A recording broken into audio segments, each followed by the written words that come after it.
Well, good afternoon, everybody. Thank you all for coming. On behalf of the Secretary, Secretary Carson, I'd like to thank you for coming to our first showcase event of the EnVision Center initiative. And I appreciate y'all taking the time to come to bring your expertise to this conversation. I'd like to first welcome Mayor Condon from Spokane, who's come to participate. And then I'd like to introduce very quickly the stars of the show, or the executive directors of 4 of our EnVision centers who are sitting at the table with me. To my far right is Kelly Keenan from Spokane. We have Kate Miller and Abraham Williams from Bowling Green. We have Brian Harris from D.C. and Courtney Jackson from Hartford. And they're really the stars of the show. We wanted you all to get a sense of who is out there pulling this initiative together and beginning to do this work of unifying the effort of departments and agencies to serve the communities. And you're going to hear their successes. You're going to hear some of their challenges. And the reason you all are here is to take some of that away, some of the things that we can work on, and then perhaps to provide some ideas from your perspectives across the federal government on how we can make this entire initiative work well. What I'd like to do, at the risk of taking too much time, is just very quickly, maybe starting at this end of the U, to just, if you would just quickly state your name and your agency so that our guests will know who all we're assembling here to help bring the EnVision Center initiative together. Yes, good afternoon. My name is Spike Bighorn, and I'm the Associate Deputy Director for the Office of Indian Services at the Bureau of Indian Affairs at the Department of Interior, and I'm here representing the Assistant Secretary. You don't even have the second team or the third team or the fourth team because all of our senior leaders are in Alaska at a budget meeting with tribes, so I'm here representing the Bureau of Indian Affairs, and I'm happy to be here. I'm Michael Gale, Department of Interior, U.S. Fish and Wildlife Service. Amanda Benton, U.S. Department of Health and Human Services. Alex Cordova, Office of Partnerships and Public Engagement at the Department of Agriculture. Good afternoon, Sebastian Dawiskiba with HUD in Denver. Hello, Casey Sachs with the Department of Education. Good afternoon, Bruce Ladd with the Kansas City HUD office. Charlotte Harris with the U.S. Department of Labor. Hannah Kerner with the D.C. Housing Authority. Douglas Davis with UDC's Workforce Development Program. Suzanne Pusantini with the Connecticut HUD office. Courtney Jackson, North Hartford Promise Zone, City of Hartford. Brian Harris, D.C. Housing Authority. Tim Smith from HUD here in Washington. Abraham Williams, Housing Authority, Bowling Green, Kentucky. Katie Miller, Housing Authority of Bowling Green. And Kelly Keenan from City of Spokane, Washington. David Condon from the City of Spokane. Marvin Chern, Director of HUD for the National Capital Area. Scott Smith, Region 5, HUD. Lisa Nowinski, Philadelphia HUD office. LaShawn Douglas, Washington, D.C. field office. Unibird Wadhams, HUD. Hi, Joe DeFelice, Regional Administrator for HUD, Region 3, this region. Daniela Rossi, U.S. EPA ORISE Participant, Office of Water. Roy Simon, Office of Water, EPA. Angela Huang, HUD Los Angeles. Laura Kunkel, HUD Headquarters.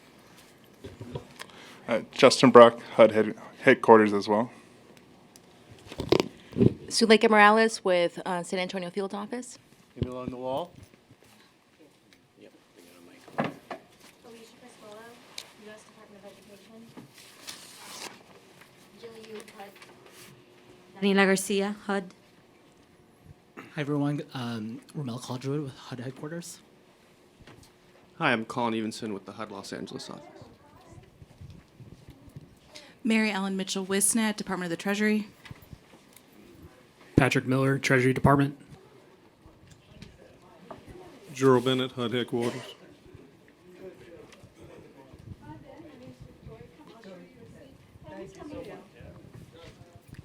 Katie Marineri, HUD Headquarters. Yanni C., HUD Headquarters.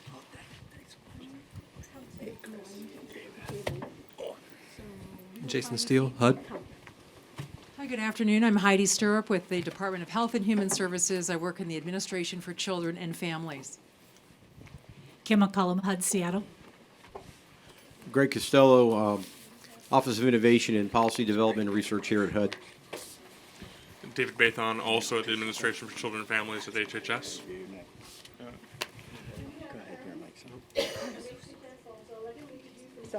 Good afternoon, Clarence Carter, Director of the Office of Family Assistance and Assistant Director of the Office of Community Services in the Administration for Children and Families at HHS. Alvera Crittenden, HUD, Atlanta Regional Office. Ben DeMarzo, HUD, FPM. Do we miss anybody? Okay, so as you can see, we're building a pretty strong team here. We're pulling together a lot of the departments and agencies that we're going to pull behind the EnVision Center initiative. So what are we doing here? Very briefly, if you can see on the map here, kind of gives you a sense of what we've started. 18 sites under the initial demonstration, 4 of which are represented here at the table today. We have 51 sites that are at some stage of development, beginning to enter the pipeline to become designated EnVision Center sites. I understand from our field policy folks that we have a number of other sites around the country that are sort of our prospects that are looking at entering the pipeline and becoming EnVision Center sites as we begin to scale up. So that gives you the initial reach that this project is going to have within the next year or so. The team that we're pulling together falls under the White House Opportunity and Revitalization Council. The departments and agencies represented in that council are listed on this slide here, and many of them are in the room. We started initially with close coordination with just a handful, a core set we called, of the departments and agencies because as you're all aware, herding cats can be a challenge. And as you look at this list here, some of those are mountain lions. And not only is that a challenge, but it can become dangerous to try to herd those too quickly. So we started with a core set. We started with Commerce, HHS, Education, Agriculture, Treasury, Labor, and HUD. And we are in the process of adding. We've added the Department of Interior. We're starting to talk to other departments to begin to bring them along as we generate momentum. And so I'm going to stop there. I'm going to turn it over to Tim Smith. I think if you've got questions about sort of the scale of this thing and where we're going with it, we've got time at the end for a few questions. And then, of course, we're going to have a sort of an informal period afterwards with some light refreshments, and we'll be able to interact and ask questions. Thank you, Chris. And Ben just joined us. He's my boss, the Assistant Deputy Secretary. So, Ben, if you want to add anything afterward, please feel free. Chris Bourne and I have been working together on this. Really this calendar year is kind of when the partnership formed with our respective offices. And Chris is modest about his background, but he comes to us from the Marine Corps. And my background is as a civil rights attorney. So I don't think you can picture two more diverse backgrounds. And I think we make a really great team, actually. And we're proud of where we've taken this demonstration with the support of our teams. Both of us are very fortunate to have great folks really driving this initiative. And I'm excited about where it's headed. I just want to try to connect with you a little bit on what I think we want to accomplish today. I think for the 4 sites that are here from around the country, I think this is an opportunity for you to elevate how you're actually solving these problems on the ground and kind of remind folks in Washington that those solutions happen best when you all you're sort of empowered and given the room to do that at the local level. And then I think from the federal partners side, I think it's helpful to hear that. And hopefully we leave here with momentum to really pull our agencies together. We had a wonderful meeting with HHS about 10 days ago. Mr. Carter spoke eloquently about a kind of a vision for unified delivery of services. And I think anyone who's serious about poverty in America realizes that we need to do better at bringing the services to locations for people, right? When I visited the Hartford EnVision Center, Courtney's team, one of the things they said to me is, Tim, being poor in Hartford is a full-time job. You spend all day running from one office to the next, trying to get your kids into the charter school, trying to wait over here on this check, got to deal with the landlord over here on your voucher. And there's not that much time left to become self-sufficient, right? Which is what we're interested in achieving for our residents. And I think the EnVision Center, you know, with the appropriate modesty, I think this idea tries to solve that very critical problem. And the last thing I'll say is that the vision, you saw that great map that Chris threw up there. The vision for this demonstration is to really, not only at HUD, but at your agencies, to have this coordination happen at the regional level. We have Joe DeFelice, our regional administrator here. We have other senior career folks like Bruce from around the country.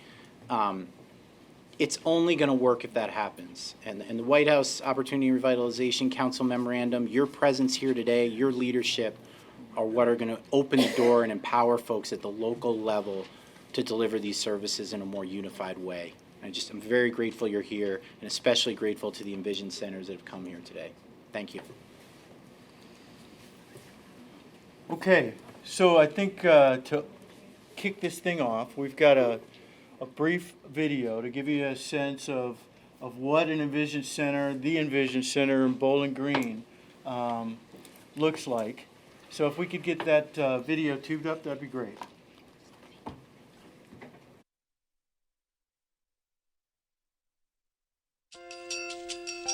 Welcome to the EnVision Center in Bowling Green, Kentucky. EnVision centers look at individuals as having unique needs and address those needs through services.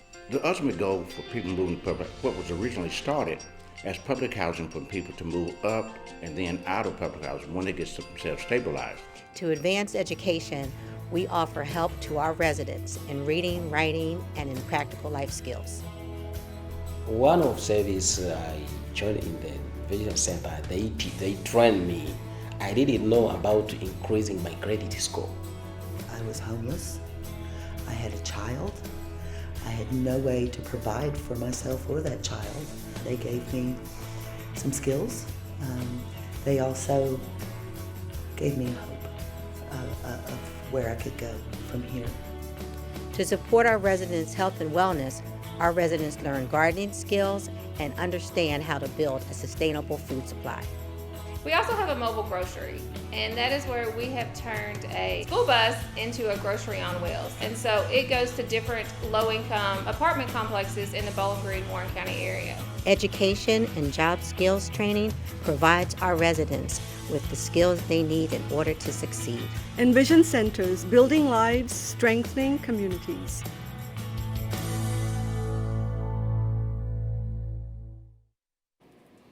So that's Bowling Green. And here with us today is the Executive Director of the EnVision Center in Bowling Green, Abraham Williams, who's going to tell us a little about what he's got going on. Hi, thanks you all so much for inviting us. Abraham Williams from Bowling Green. This is Katie Miller, my great assistant and boss most of the time. We're here to tell you about our EnVision Center. First, Denise Leggett out of Atlanta and her group with Chris Taylor and Michael Browder has helped us fulfill our dream. But we've been doing this stuff for a long time. Again, our motto in Bowling Green is no excuses. If you want it, we'll help you get it. If you don't, sit on your butt if you want to. But if you want to get out, we'll help you out. We offer our people two things. We found out you cannot change anybody's life. You cannot change people. We're going to give them an opportunity first, and then we're going to give them the tools to change themselves.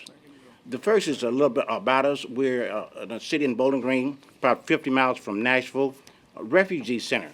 And there's a lot of different nationalities there with us. Let's talk about the youth program. And you wonder why I'm talking fast? Because Uniberg gave me 15 minutes, and she told me that. And she told me, shut up, and she'll be watching me.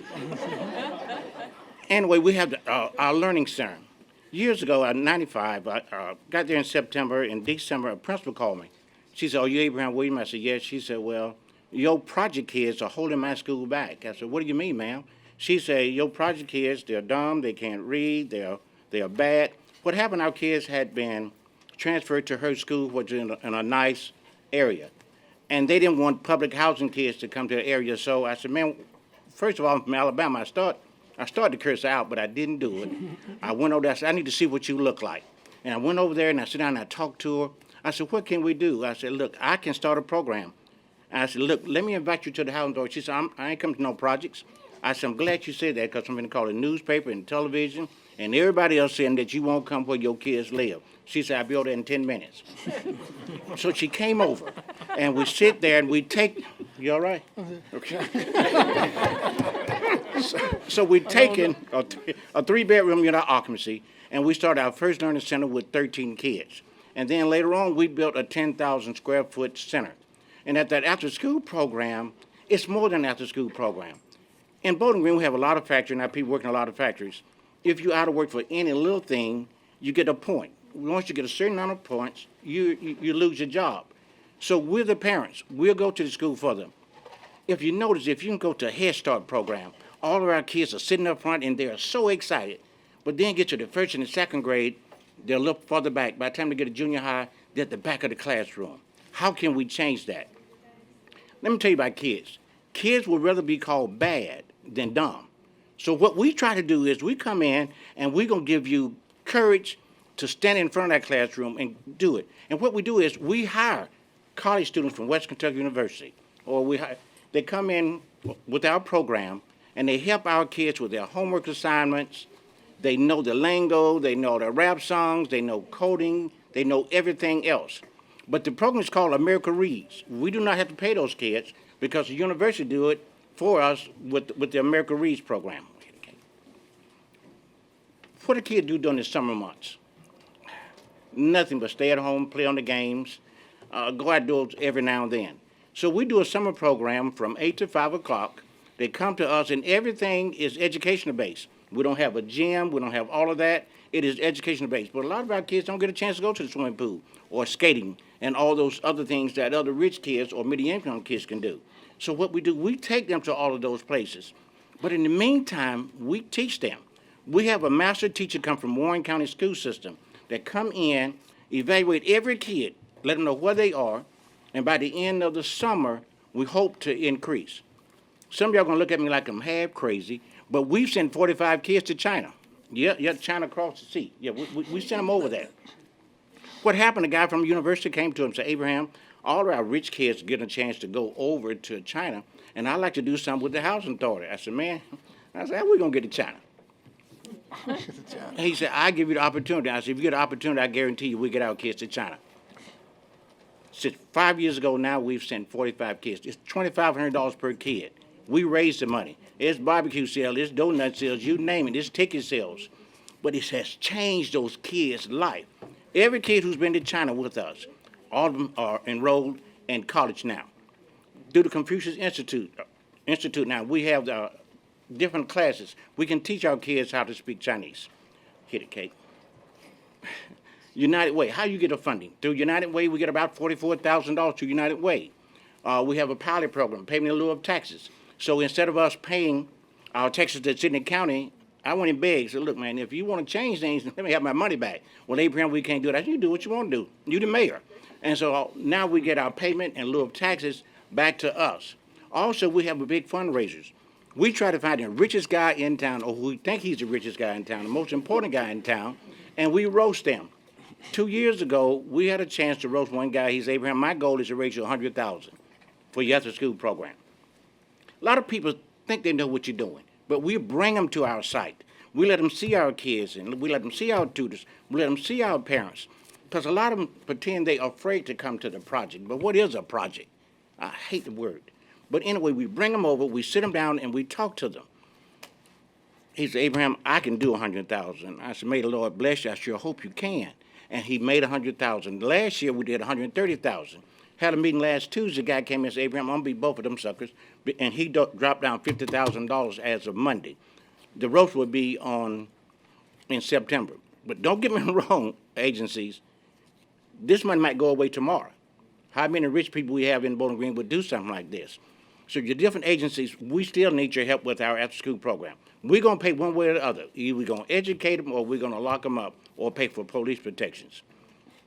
So we had one of our community meetings that Michael Browder came by, and a police officer was there. And I said, hey, what can y'all do to help? There are 16 female police officers working with the Bowling Green Police Department. So what we did with them, we started a program called Power of G.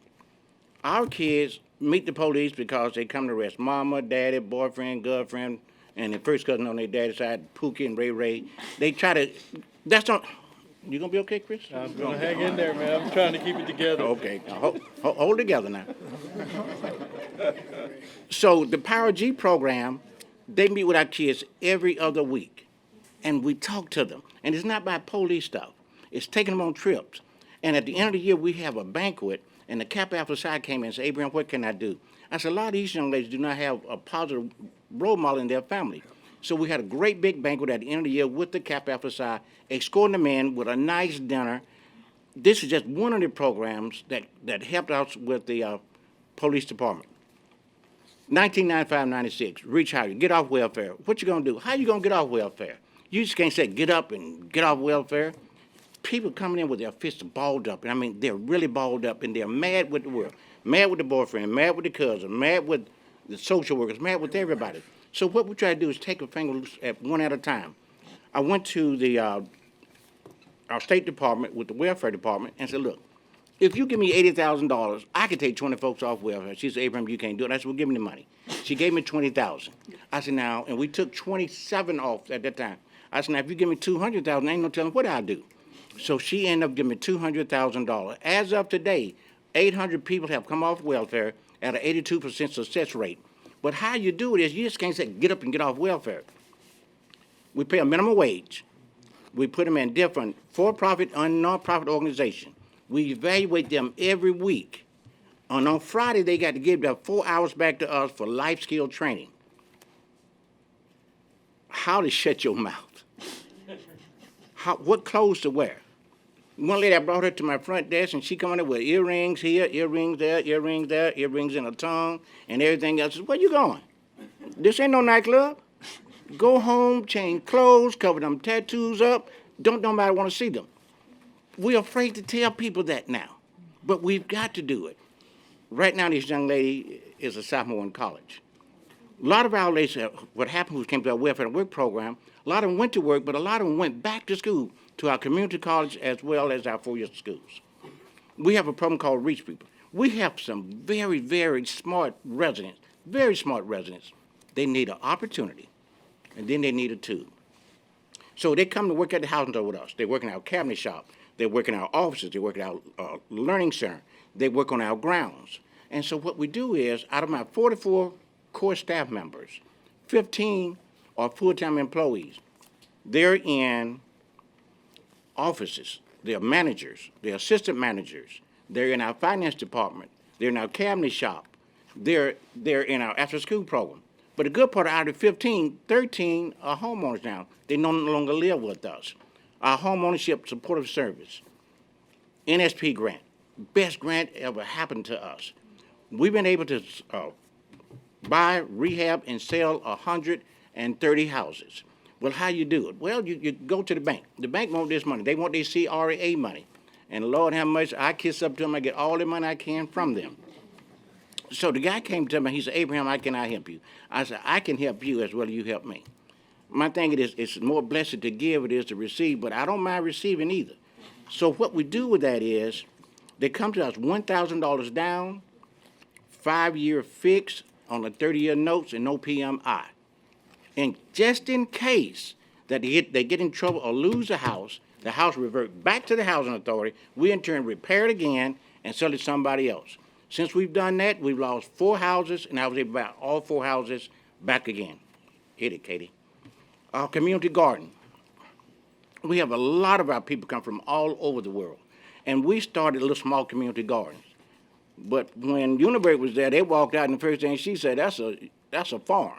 We got about 10 acres. We had bought 51 acres several years ago, and I was at a little social, trying to be nice and polite. I was halfway dressed kind of nice, too. Had a suit just like this one on. So anyway, I'm standing around the wall, and this lady said, aren't you Abraham Williams? I said, yes. She said, do you have a greenhouse? I said, yes, we have a greenhouse. She said, do you have some land? I said, I got 51 acres. Why you want to know all about? She said, I've got some money we'd like to partner with you. So they gave the extension money over to us. They hired 2 people, professional folks, to come to help to train our residents how to be better gardeners. But what happened, we had a lot of our African population come in. They teaching us things that we hadn't even thought about it. You plant the corn. Then you plant the beans around the corn. And then you plant the potatoes around the beans so you don't have to weed. You didn't know that, it's Chris. But, so now, they can take it, they can put it up, or they can take it to the farmer's market, and they can sell it. This is a program that's coming to America. They are Americans now. And let's give them the pride and privilege that they had in their country. Mobile grocery store. This minister called me and said, Abraham, I'd like for you to come to my church and tell me what's going on in our community. You know, when they say that, they want to hear all the good things they're doing. And I got up on the stage, and I was halfway sharp, too, Uniberg. I mean, I was dressed down that day. I had on my third Sunday outfit that day. The third Sunday. And so I got ready to speak, and he said, tell me exactly what's going on in the community. So I told him about some problems we have, and I said, but we're in a food desert. How could we change and get people food? And so myself, Katie, and he sent a bunch of his folks over to the Housing Authority, and we sat down and started talking. We could get nobody to come in our neighborhood to open up a grocery store. I said, but when I was young in Alabama, it was a man had a little vegetable truck. And he sold watermelons and peas and watermelons and peaches. Some of y'all from the country like me, I said, you shaking your head over there. You know what I'm talking about. But they did that. And I said, in the wintertime, they would put a camper on top of it. And then they sold milk and eggs and all those things. And I said, so why don't we get a bus and do this? The county school system gave us a bus. One church, Abraham, I love the idea, gave us $8,000 to get the bus fabricated, to put the freezers and the coolers and all of that. Another church, Abraham, we're a small church. They took up election, 4 senators in a row, and raised $2,000 to help us. Well, how do you pay for it? I've got a resident who run our mobile grocery store, and we pay him $10 an hour, but we have a program through the REACH program that we capitalize off his rent, and his rent's not but $50. Why should I pay him $10 an hour and take every dime back in rent? So we kept his rent off at $50.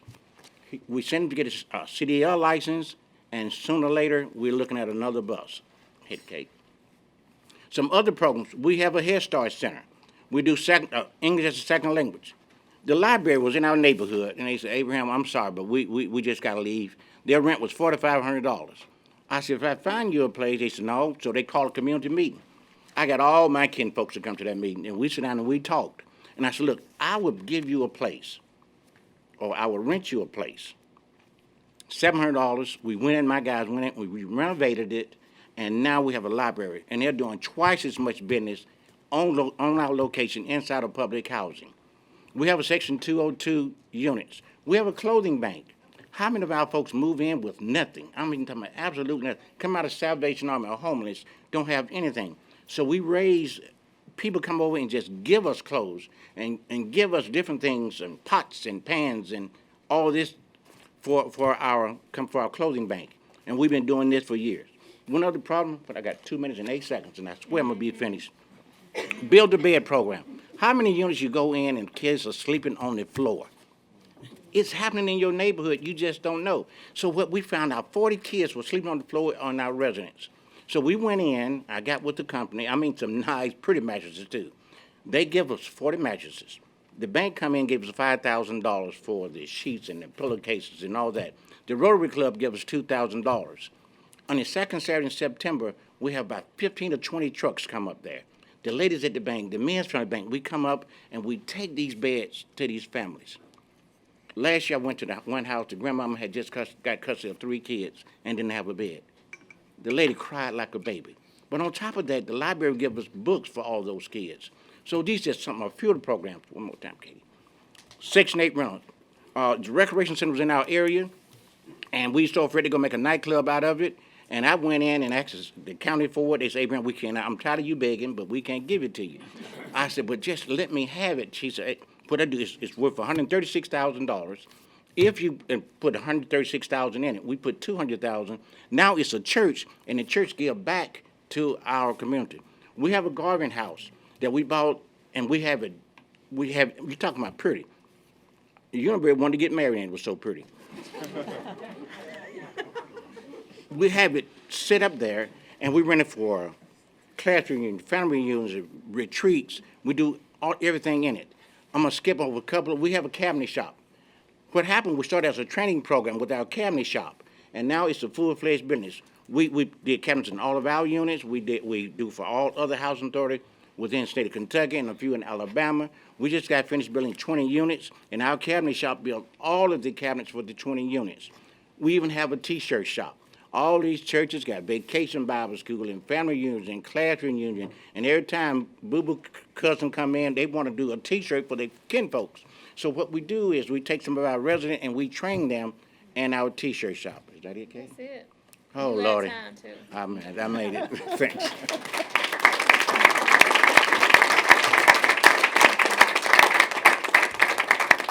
Hey, I think we have a couple of minutes for a question or two, directly for Abraham. There's one thing I forgot to say. Just in case. You see all these nice programs, we got money coming in, but it's not a sure thing. This money's going to dry up. We need your supportive service. We need, if you can still help us. If we're doing this much with the few dollars we have, what can we do if we partner with some of your agencies?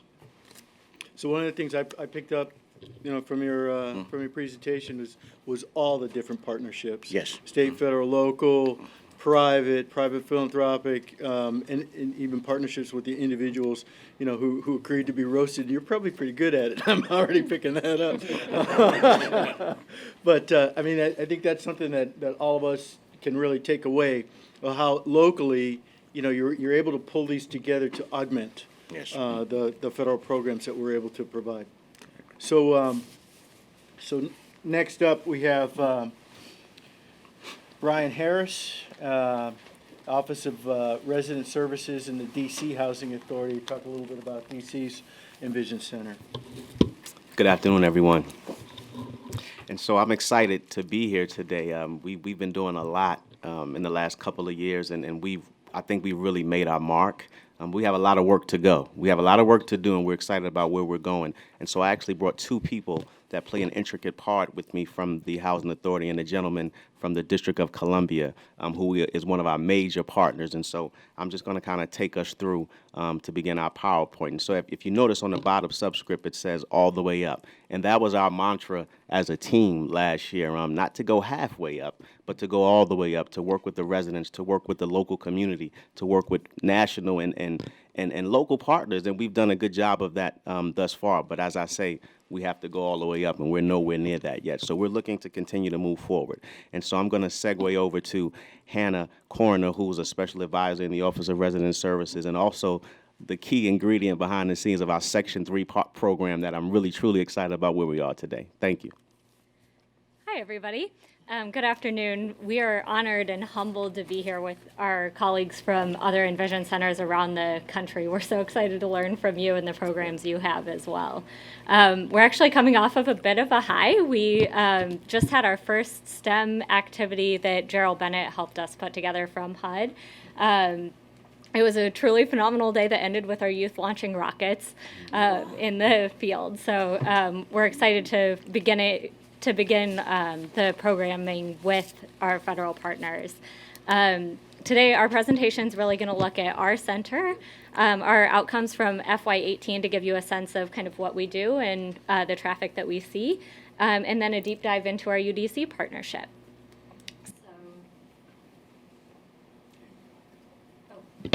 I just clicked the mic instead of the clicker, but thankfully Brian is there for me. So I guess to take a step back, I think I am still on the previous slide actually, but we really chose to be an EnVision Center for a couple different reasons. The first was really the opportunity to partner with HUD to elevate the programming that we have. So the center that we have physically has existed since 2015, and it's kind of taken its current form as of 2016. We became an EnVision Center in June of 2018, so about a year ago. And at the time that we became an EnVision Center, we really focused on workforce. We really saw this as an opportunity, or the EnVision Center as an opportunity to elevate that workforce programming, but then also to expand into the other pillars.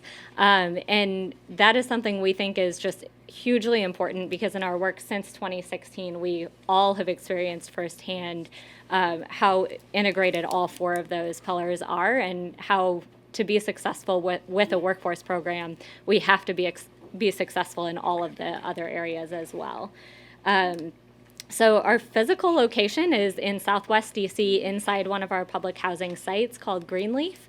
We're fortunate that that public housing site is right off the metro line. It's also off several bus lines, so it's very accessible to residents across the whole city. And we also have sort of a satellite location in Southeast as well. So for residents that can't make it to the Southwest Center, we're still able to serve them as well. The space is fairly large, and when you walk in, it has a huge multi-purpose room that holds a lot of our classes.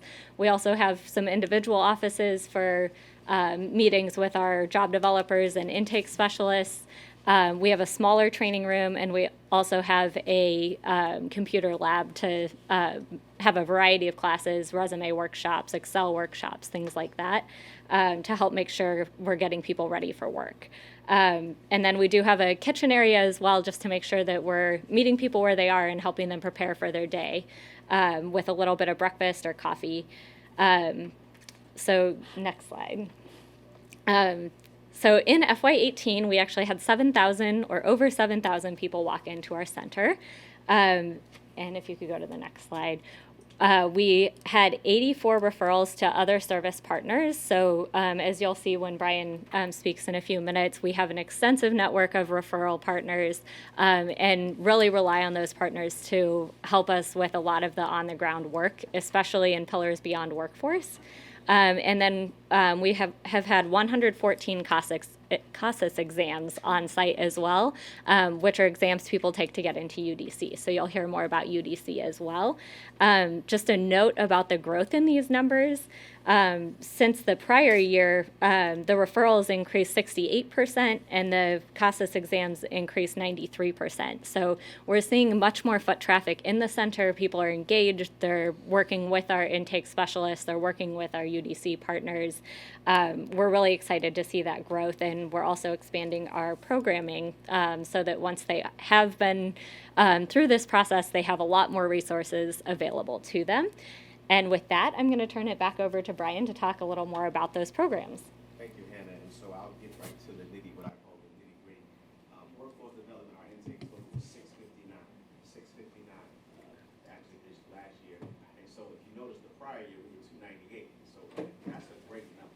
That's I apologize. I was wondering. I was listening to myself. So I apologize. So I'm going to talk about our workforce development intake numbers. As you can see, for 2018, they were 659. That's a tremendous jump from where we were at 298 for the FY17 number. And we actually keep our numbers in real data. We calculate it on a weekly basis, on a monthly basis, on a quarterly basis, on a yearly basis. The biggest thing I've seen in the jump is because of the services we provide, right? We're in-house and we're internal, we're on site, but one of the amazing things about the team that we have, which is very small, we're mobile. And so we actually go out to the community, we go out to actual properties and provide the same services, mimic what we can actually do at the EnVision Center. So excited about that number and looking forward to it increasing. Talk a little about our training classes, and so that 587 is a total cumulative number of all of the trainings that we've had throughout that year, FY18, and also to include our food handler classes, to include our UDC classes as well. And so that number increased as well. And so we're excited about where we're going and the services that we're providing.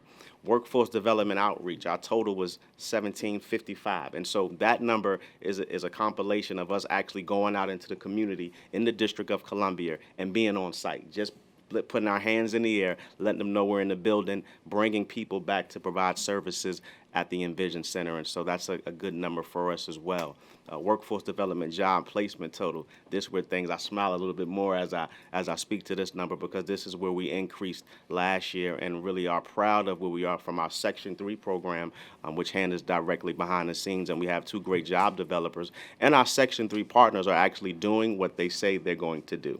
And so that's the key of building those relationships and really moving it forward and actually holding our Section 3 partners accountable. And we definitely do that.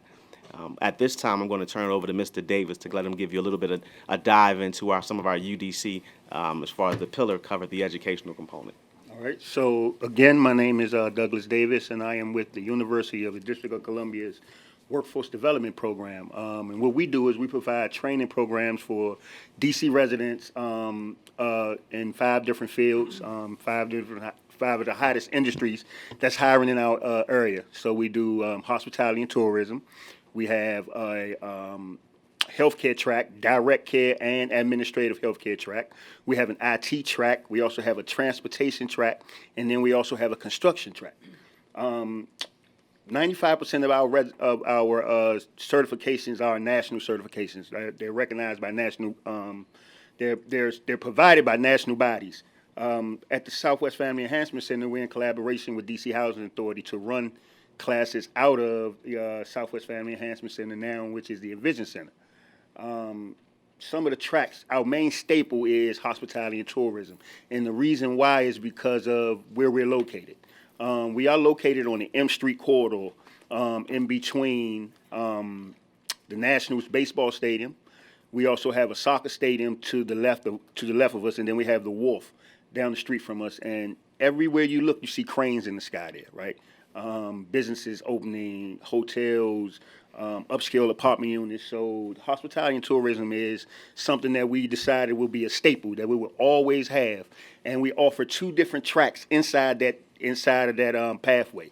We offer a food and beverage track where you can get a food handler certification, you can get a food manager certification, you can get a alcohol safe serve certification, you can get a restaurant server certification. That's all in one track in one cohort. You can get 4 or 5 certifications in one cohort. And then we also offer another track where it's the foundations of hospitality, where you can get front desk certification. You can get, it's called an HMPT, which is hospitality management, tourism, cert. And that cert is nationally recognized. So that's one of our main staples. We also offer a skills development track. And I have a professor there that is so flexible with the skills development track. We call it skills development, but you could pretty much come in that class and get anything you need as far as language arts. You need some help with language arts. You need anything in mathematics. He also helped with computer skills. It's a pretty much wraparound class for anything that you're lacking in. And the reason why we provide that is because, as Hannah alluded to a little earlier about the CASAs. So what the CASAs is, it is it's an assessment, right, to test an adult learner's workplace competencies. It's 25 reading questions, it's 25 math questions. And every class that we offer in our in workforce development has a certain score that you have to have in order to get into that class. So we offer that skills development class for people who fall a little short of whatever score or whatever score they're trying to obtain. Also, we do a construction core, right? So we offer construction core, and construction core is the class, it's our prerequisite class to get into any one of our construction classes. Our construction classes consist of electrical, plumbing, carpentry, we have HVAC, but you have to take construction core first, and basically that's just the basics of construction. Do you know what an AC, DC line is? Do you know just the basics of construction? And we offer that at the Southwest Family Enhancement Center. We also have the leasing for property management, which is a very popular class. And the leasing for property management is a certification through the National Apartment Association. It's actually a provisional certification, whereas you'll take that class, it's a 9-week course. It teaches you things like fair housing laws and presentations of properties, where the students even have to go out to different properties and do a portfolio on a property in order to pass this class.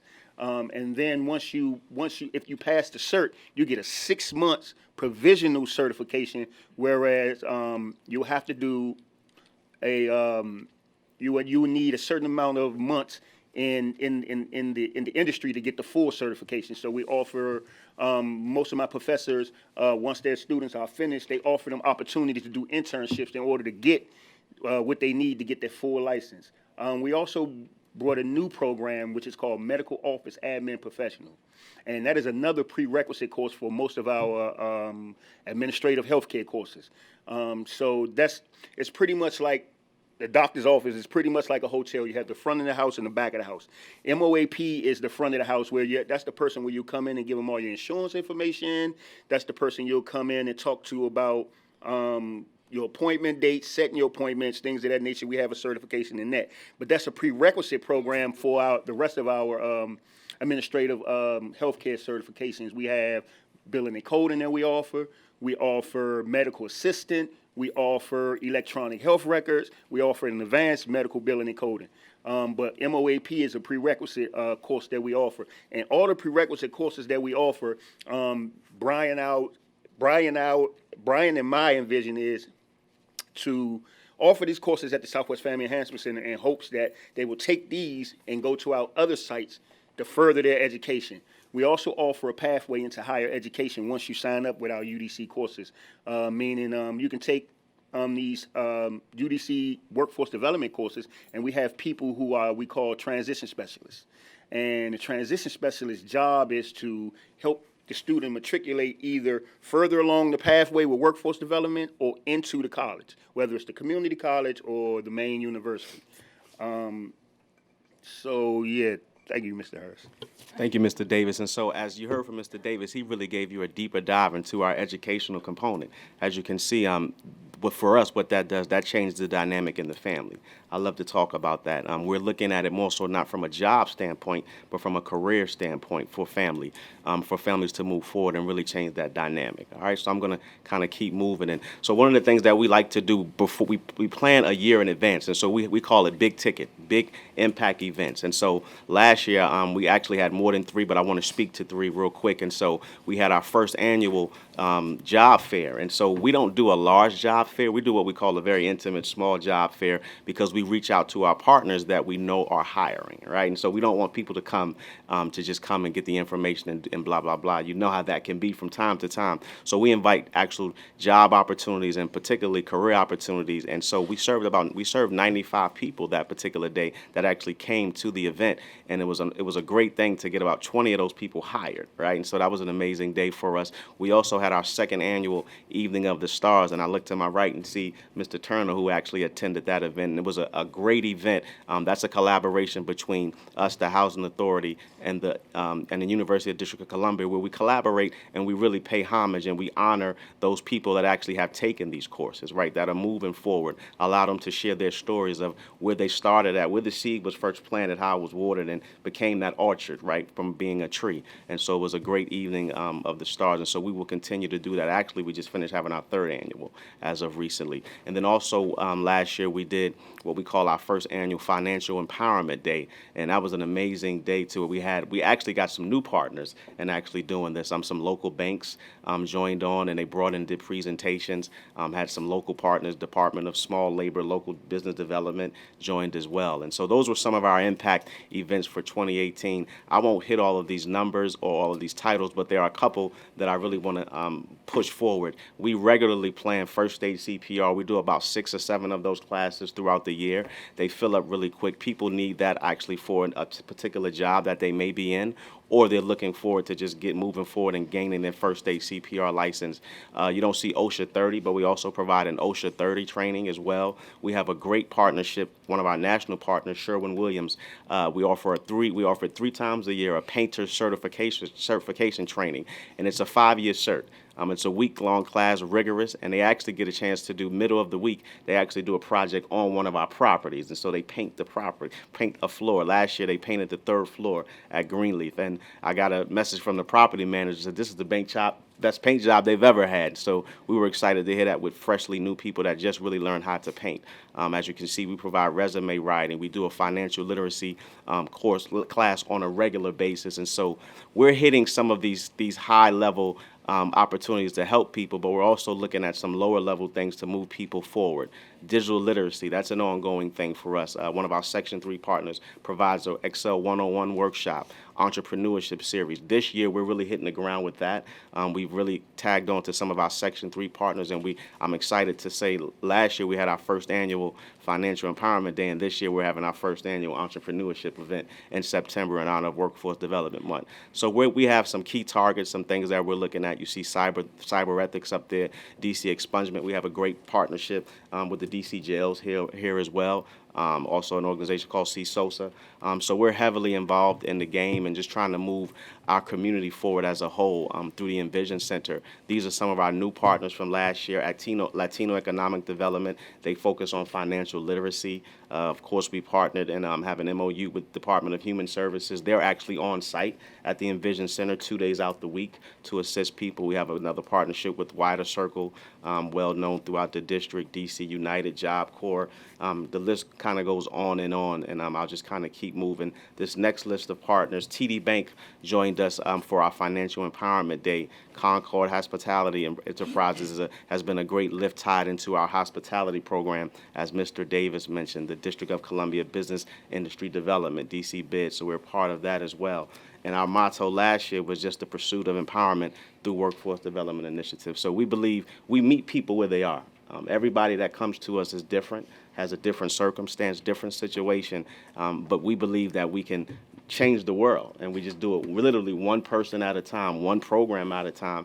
And so I'm excited about where we are, but I'm even more excited to think about where we're going. I know we're headed in the right direction, and we appreciate the support from HUD that you give us on a regular basis, those little small conversations that we're able to kind of talk to folks and get some advice and pull our resources together. And so we're excited to be here today, and I think I'll put my gavel down now. Thank you. Okay, questions for Brian and the DC team?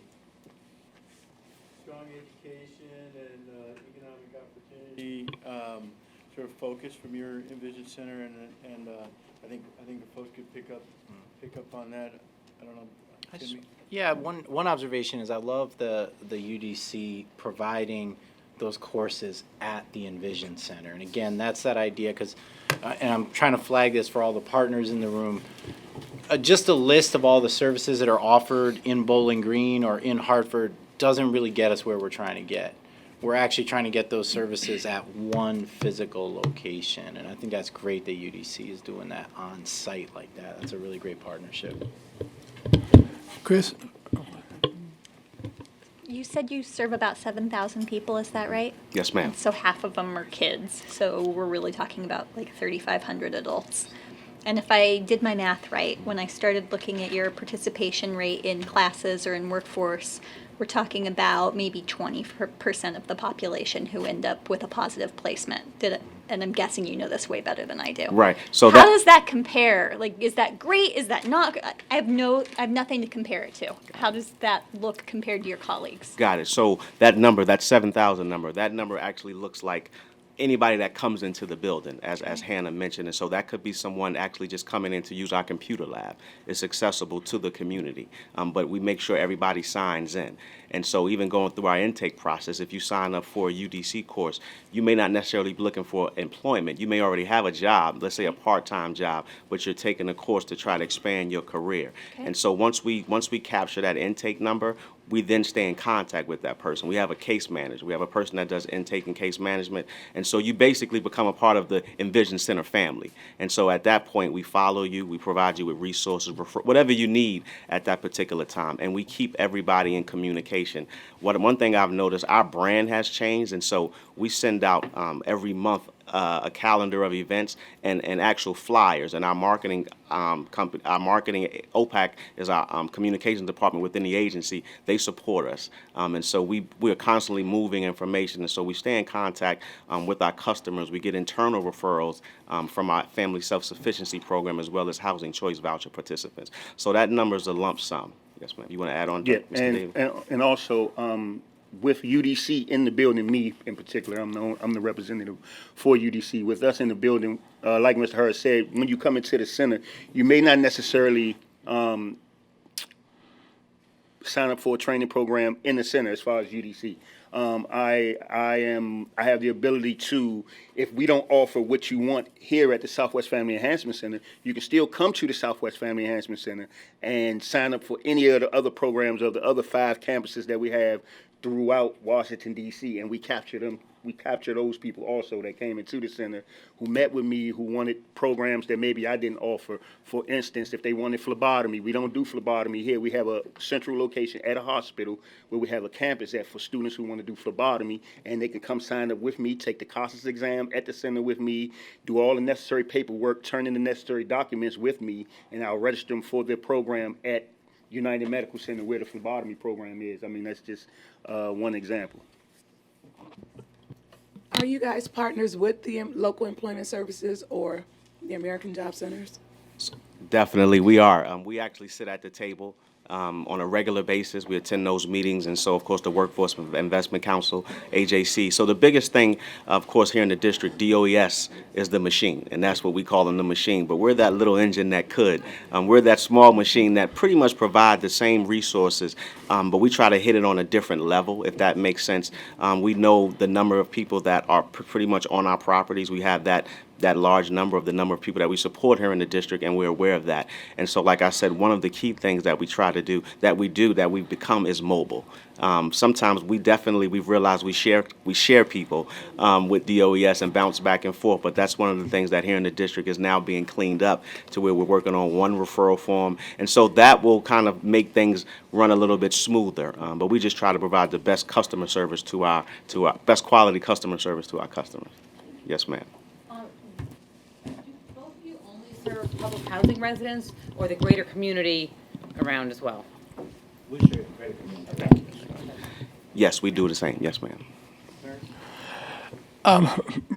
Brian, I'm concerned about, and I hope that this doesn't come across in any way, shape, or form negative, because I believe that the intentionality to bring all of the services close to the person served is absolutely value-added, and it's one of the reasons that we in the Administration for Children and Families are partnering with HUD in this. Okay? But through your presentation, what I saw were many process measures. In other words, measures of we delivered X unit of service. What I feel like our intention has to be, and I think that Chris talked about this in the vision of the EnVision centers, is that it is our ultimate objective to grow the functioning capacity of that individual or family that we serve to be able to reduce their dependency. What I don't see in any of the process measures is, do we have any mechanism to understand the circumstances of that individual or family from day one, and then measure the growth and development of that based on those interventions? That's a great question and great observation. So process is where we are today. And keep in mind, we initially became an EnVision Center 2018.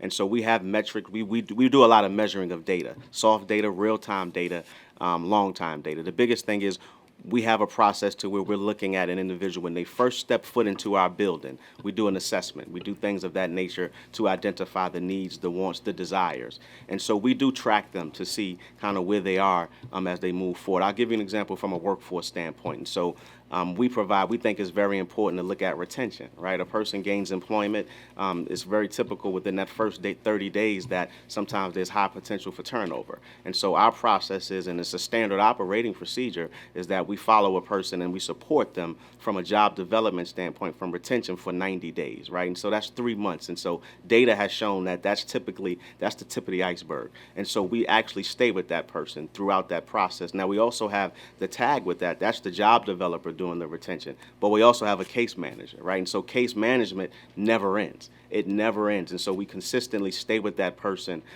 throughout their process. Now, what I have noticed as well is that we have people in several interdepartmental programs. I mentioned FSS, our Family Self-Sufficiency Program. That's a direct referral directly to the EnVision Center. And so they're being tracked by their coordinator, their case management person that falls under FSS.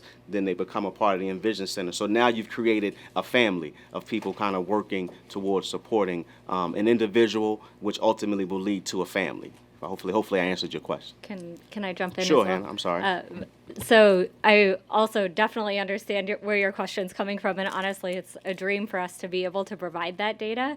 Something we've definitely discussed is looking at pathways and where are people when they come in, where do they go while they're in our center, what different courses do they end up taking, what programs do they participate, and where do they end, and then in the follow-up with retention, where do they end up in the long run as well. Also looking at the individual growth would be really interesting as well, individual growth skills and things like that. Unfortunately, right now, our data is almost all manual, and like in every sense of the word. So it's mostly on paper, sometimes Excel, but we don't have any case management software. We don't have, so I think technology is something that we would love to, I guess we're discussing it and figuring out how we can fund software so that we have the tools we need to really look at data in a very different way, because we know that the data that's just process oriented is limited in its ability to help us shape our programs. It tells the story of what we've done, but it doesn't help us get to a new place and better serve our residents. So that's something we're really trying to grow as well. The technology is absolutely essential, but we have to ask the right questions. And we are not currently asking the right questions. The question is, what does this family need to grow beyond this moment of their vulnerability so that they can provide their lives for themselves? That is what we ought to be measuring. And so until we're asking the right questions, the technology will give us any answer that we are seeking, but we need to be asking the right questions. So while we're figuring out how we acquire the technology, we should be thinking about what are the questions that we want to be answered with that technology. Our program is just a little different. We track all the way in. You come in, you get weekly evaluations, then monthly evaluations, and then upon graduation, we follow you all the way through. If you need any help after you graduate from our Reach Higher program or our Reach program, we reach back and help us. If you lose your housing, if you lose your job, whatever you need, just come back to us. And everything tracked because we're receiving federal funds through the state, total $557,000. So we have a tracking mechanism with that program. Also, FSS and our Ross program, we have tracking mechanism with that. If I can, I'd like to say something. Charles, I met you not long ago, but one of the instruments, and I know that Chris, it's already built into the system, but we're trying to line with other programs that we have. And there's an opportunity right now for the public housing agencies in attendance right now to apply for the Jobs Plus grant. Right. And in the Jobs Plus grant, it tracks and it measures exactly what you're asking, and then it gives them access to a system that we support. So that will come, and perhaps, by September the 30th, we'll have 4 additional. Well, that was a bold statement, but no, Clarence, is talking about metrics. I sense that from Casey's question, and that's critical, and that's part of for the interagency partners. Exactly. This is what we've got to figure out. Okay, so we have already started, Clarence and I, and we're forming a small team to take a look at metrics. What do we measure? How do we measure? How do we report? What are a handful? And what we really want, and here the tricky part is now, and these folks up here will tell you, we're not giving them any money to run the EnVision Center, right? So we can't put any heavy reporting requirements on them. But I suspect we, the federal government, are already collecting a lot of the data that are necessary for us to be able to detect the changes in outcomes that are created by the way we're delivering these services. That's our task. Interagency is one of our tasks, is to figure this out, figure out the right questions to ask, a handful of those questions that'll give us the key indicators that we need to be able to determine that we're having success, right? And because each one of these programs that we're offering here has its own internal metrics, right? You're already collecting as part of the program that you're offering. So which of those do we pull in, aggregate them, and then use them to provide the key indicators that we need to be able to determine what's going on? And then, and this is our task too, all right then, for the tool that will make it easy for the collection of that data, and the automated tool that'll make it easy to collect the data, aggregate it across all the sites and all the participants, begin to use that, using artificial intelligence to create predictive pathways for, so as soon as a person walks in the door, we ought to be able to do this. As soon as a person walks in the door, presents their case, we ought to be able to say to them, because we have the data, we just don't have the algorithm yet, we ought to be able to say to them, if you choose path A, you got an 85% chance of success, because of the 100,000 people who've gone through here, that's what it shows us, right? So that's our task. That's one of the things that we're starting to think about. It's on us, and we're starting to work on it with HHS. I think I saw another question. Can I just add one more thing? I was going to say the beauty of partnering with, of course, your American Job Centers, and somebody mentioned it earlier that a lot of our customers are shared. So if you're having a shared partnership and they're co-enrolled in these programs, you have access to data already. Again, you may look for different things based on your programming, but that's the beauty of being a partner with the American Job Centers.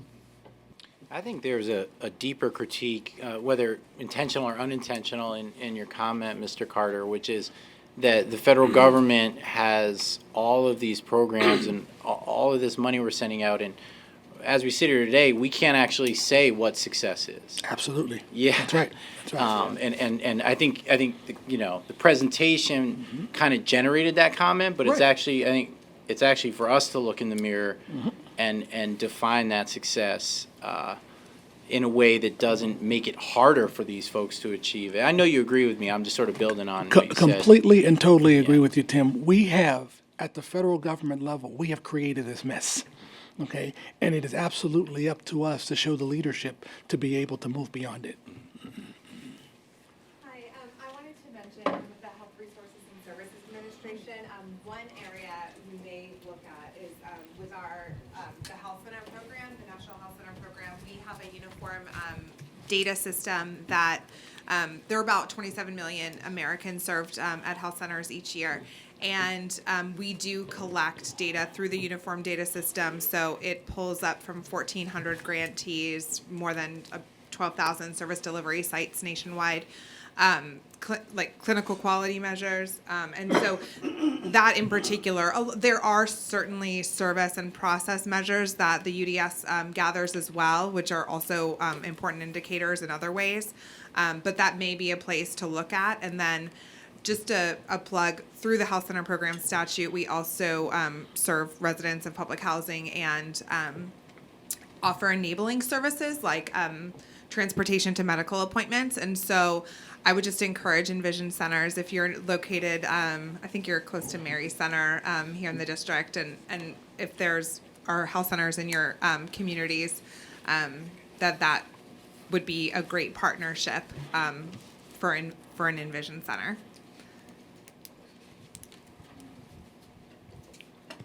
All right, anybody else on metrics? Or any other, yeah, that's right, that's hard stuff. Any other questions for DC? Hi, I do. I just want to, Brian and team, one of the things that, and it does go to metrics, but one of the things that I've been so impressed with DC Housing Authority, in particular your group, is your Section 3 numbers. As I've traveled through this region, so this region 3 is Pennsylvania through West Virginia. I mean, maybe it's because of all the federal agencies being located here, but I don't want to take anything away from you all. So what do you attribute your success to Section 3? Because when I look at the number of Section 3 businesses, and granted, so when I'm looking at metrics, I'm trying to just Googling them and figuring out ways to come up with my own data set. Now that we have, our dashboard, Tim, we're putting all this stuff in there. But I mean, the number of Section 3 businesses in Washington, D.C. compared to Philadelphia is ridiculous. It's probably 20 times over for a city that's got 500,000 less people. What do you attribute that to? I'll take that question. I actually think a lot of it is in thanks to our board.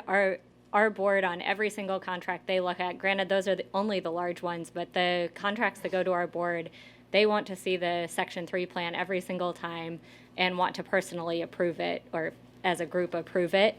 But it means that every single board meeting, Section 3 is a big topic of conversation. What are we doing for our residents? How are we growing our local businesses? They're big believers in local businesses, and Section 3 is our vehicle to work with local businesses. Since we have federal funding, that's really the only one that gets at local. I really think that the fact that our board is talking about it every single week or every single month is a big part of why we're successful. And it means that it's a huge part of our process with our contractors. It's not just in the RFPs, it's something that we're looking at every single step of the way and making sure that we're hitting those numbers. And we have to be successful with meeting any action plan that they put in place, because our board will absolutely ask if they complied with their Section 3 plan, and if not, what are we doing about it? And I just realized, thank you. I just realized that we have people here that probably have no idea what Section 3 is, because it is a HUD program. Essentially, in a nutshell, Section 3 is providing opportunities for people to low-income people to work on projects that we fund. So, and it's been on the books since what, 1968? 1968, and we've kind of, I feel like this administration, this secretary has kind of breathed new life into it, but we do appreciate that. And one last minor thing, Lisa Wolf, who is my public affairs officer, is upset that she didn't know about the rocket launch till the day before. She said, had she known about that ahead of time, she would have had someone on hand and we would have really blew it up on Twitter. So, thank you. I apologize for that. We will let her know ongoing. Things are going on, moving forward. And Joe, I just want to add to what Hannah said, more of the high level as far as our board really being an active board in our Section 3 program.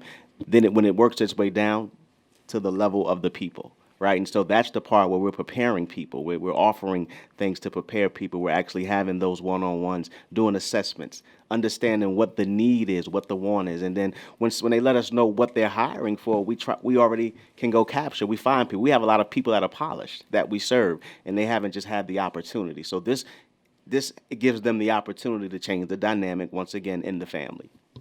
Thank you. And not to belabor the point here, but I do appreciate that, because what I've seen is, at some place that I've gone, is what I call dustpan and brush jobs. They give a guy a dustpan and a brush. They hire them for a week. They say, hey, we created 10 new Section 3 jobs, but there's no actual skills being learned here. And that guy goes back to, or girl goes back to where they were at before. But in this situation, especially when I've read some of the stuff about the solar panels and the like, I mean, you're teaching actual skills that are careers, right? Jobs are fine, but we want to talk about careers, and that's what I appreciate. So thank you. Thank you. All right, we're going to keep moving. Next up is Courtney Jackson in North Hartford. And we're looking forward to your presentation, sir. All right. Appreciate it. All right. Before I start, just definitely want to acknowledge and thank Tim Smith for coming down and supporting our efforts in Hartford, Suzanne and Mark, our local HUD office, supporting us the whole way, and Victoria and Maria helping, and everybody who set this whole meeting up. Because, I mean, the conversations that we're having now are a lot of the conversations that we've been having internally. So look forward to continuing to talk. First, I'm going to have Larry click the button there. And this is just a quick video, a lot of pictures. We had to put this together just to give you a view of the facilities that we have there, and then also some of the things that are going on. One difference around our EnVision Center is we're city-led, although we're partners with our local housing authority, which sort of changes the perspective of what we're doing. And we have the dynamics of Hartford is there's sort of a north end and a south end. So everything we do on one side, we want to duplicate on the other end. So the EnVision Center is an opportunity for us to sort of try things out, and then we look to duplicate and bring those things to different parts of the city as well.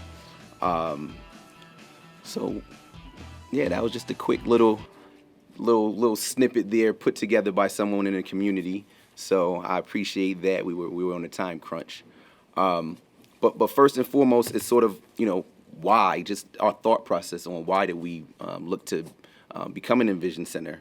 And then I'll start with what we're doing in far as with my initiative in the North Hartford Promise Zone. We were doing work in health, housing, education, public safety, economic development / jobs. And we have over 90 partners at our table that we're doing work. And over the past few years, we brought in around $22.5 million in federally designated funds. So, but if we walked in the community and I randomly asked 10 people, do you know what's going on in the Promise Zone? They would say there's nothing because those dollars are attached to either projects or different programs that they're not promoting. This is Promise Zone money or anything like that. So I began thinking, you know, how do we sort of show the Promise Zone in action?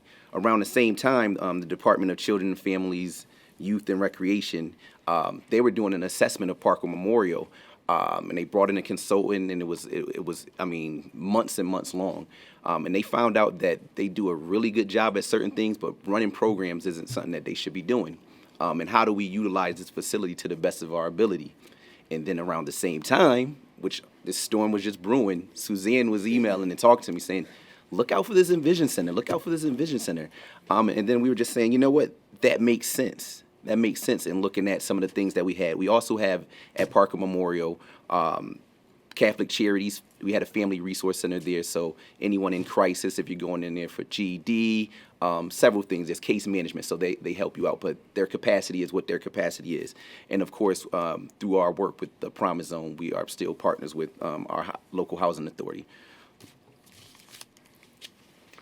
So, you know, we said, and we sat down and we said, how do we make sort of this place, this hub of communication, this hub of resources, where someone can walk in and we envision people coming in 3 different ways. 1, in crisis, what do we connect you with? 2, you need case management and help and support and getting from point A to point B. And C, you just need some information. You need someone to talk to. And we decided to put together this system where connecting our partners from the Promise Zone, which are over 90 partners, to do the work, because as the city, we don't provide programs. And the idea is how do we bring equity to our partners, and that's looking at their numbers. If you have 10 open slots and you have to report back to a funder, I'm looking to do this, that's a bad thing when we know we have more than enough people who need the services, especially in the north end of Hartford where our EnVision Center is located. So our goal is to have the conversation and say, you know, how many people as a partner do you have from the north end of Hartford within your programs? If it's 0, let's make it 1. If it's 1, let's make it 5. If it's 5, let's make it 10. So the conversation then goes back and say, instead of saying, you know, please continue funding me, it should be, we need additional funding because we're doing such great work. And then also changing the narrative to say that you're a part of this larger initiative, because we want to build these things up and stack it together. So one of the themes that you'll hear throughout my presentation here is collaboration and building the culture of collaboration and building a room where collaboration is cultivated. So the first thing we had to do was break the silos within the city of Hartford itself. So we have Health and Human Services Department. We have, you know, the Children's Family Department. We have all of these departments who are working diligently, of course, you know, understaffed, all of that good stuff. I know a lot of people are. I know you guys are. And we found out that, you know, a lot of our goals align with each other, and it makes sense for us to work together. So we started to build a vision of what things should look like, because if you have a roadmap, then it's easier to plug things in rather than working in silos. So we actually had the opportunity during the convening to sit down with myself, Kim Oliver, the director of the Families, Youth, Children, Recreation, that's a long, and then Health and Human Services as well, Liani. And we were able to sit down and say, you know what, looking from the health standpoint, you know, what makes a healthy person? How do we bring people to sustainability? Because all of these things are connected. If you're not healthy, you can't go to work. If you can't go to work, you can't handle your housing. If you don't have the proper education, et cetera, and I know I'm preaching to the choir here. So we sort of laid out the plan on how to get this thing together. And then again, we looked at our community-based partners and we said, okay, how do we get them on site to the EnVision Center? Hard referrals, and then one other thing, we also wanted to make sure that we had community input in everything that we do. In Hartford, we have pretty strong spoken individuals, so who feel they want to, and rightfully so, they want to be a part of the conversation. If we bring anything within there into the community, they want to be a part of the conversation. So we make sure that every table that we set, that we have at least community representation there. So in getting everything up and going, we had to start looking to leverage and raise some funding together. So we actually, our Hartford Police Department had a community-based crime reduction grant, formerly known as the Burn Criminal Justice Grant, And we went through a year process where the idea is, how do you figure out how to attack violent crime and bring those numbers down without sending in 1,000 more police officers to sort of, over police. And some surveying that happened there, we found out the community said, we need access to programs, we need access to services, and we need access to opportunities. And we know through our partners that there's a lot of opportunities there, but we're not getting the message out. And we're still trying to figure out, to be completely honest, I call it the secret sauce. How do we get the information to the people who need the information? Because we sort of see the same people taking advantage of the resources. So we using that grant, we put together some things in the budget to bring in some staffing. Also through our health work group, we were able to bring in a REACH grant, which is going to provide 3 community health workers. So they'll be instituted into the EnVision Center. So between those 2 grants, federal grants, we'll be able to have a resource navigator, we'll be able to have a desk clerk, and then some other supports. And then we're also looking to hire 15 over the course of this next year, 15 individuals from within the community to act as the communications arm of the EnVision Center. Because we know, just for an example, Blue Hill Civic Association, they were running a program, and they had someone my age, I'm a little older than I look, but someone my age looking to do the recruiting, struggling for a month. They brought in someone 19, 20 years old, posted on Instagram, and they had 30 people show up the next day. And the reality is, we're not a part of those networks. So we're looking to hire people within a quarter mile of our area to come in and do that communication for us.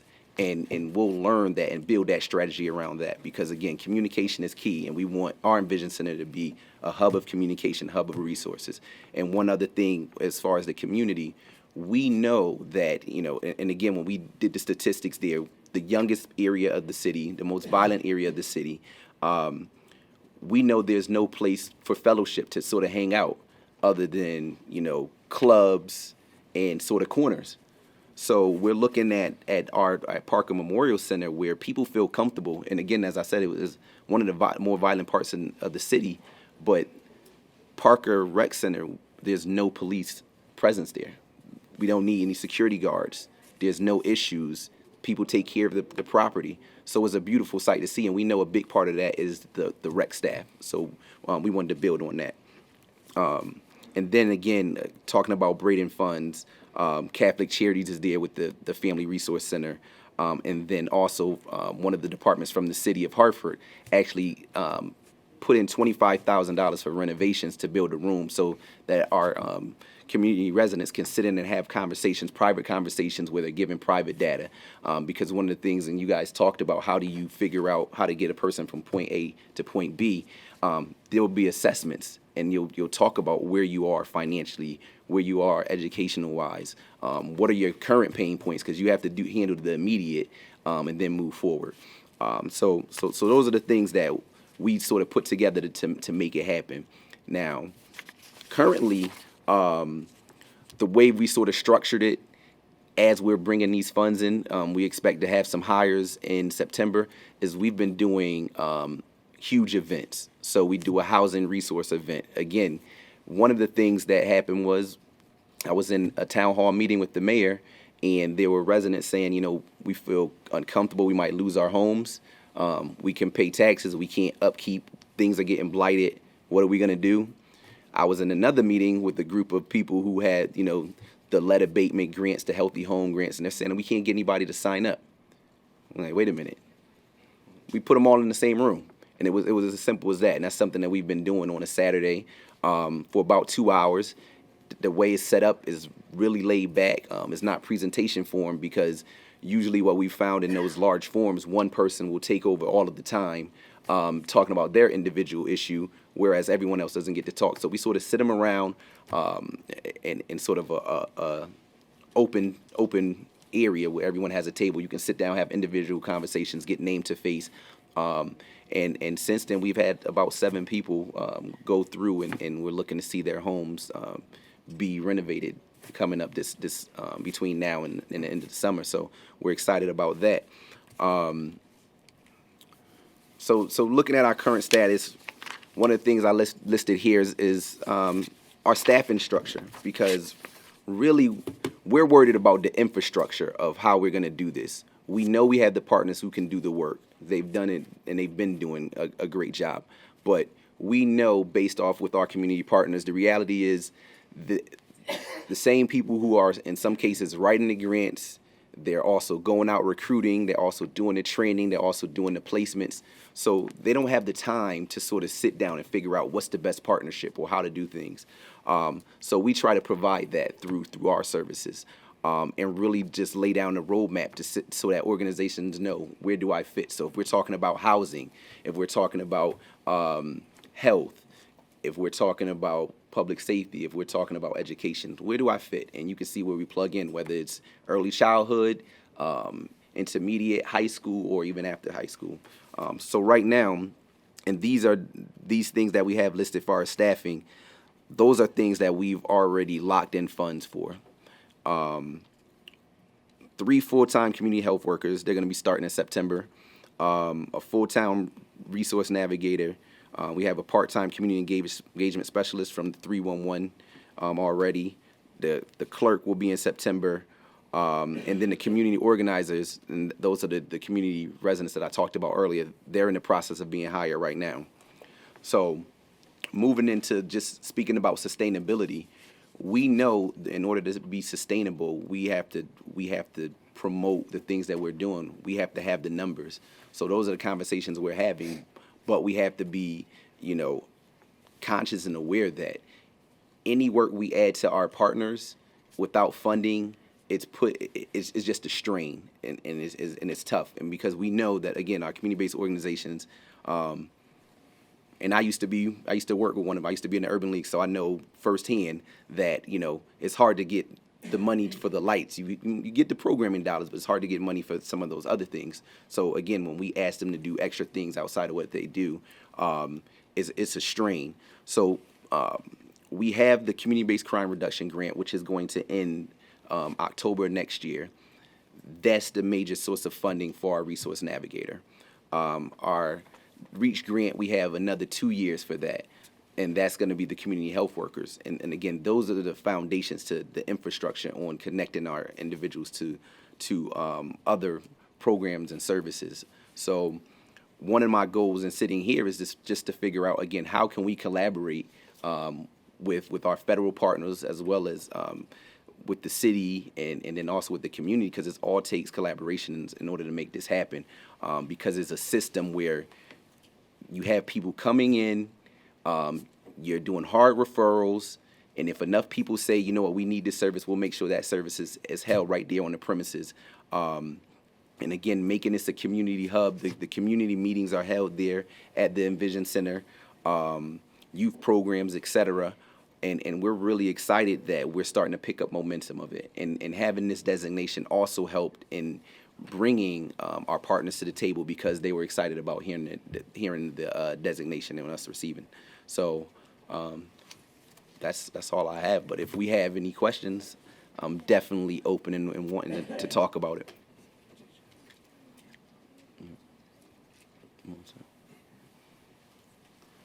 I'll jump in real quick.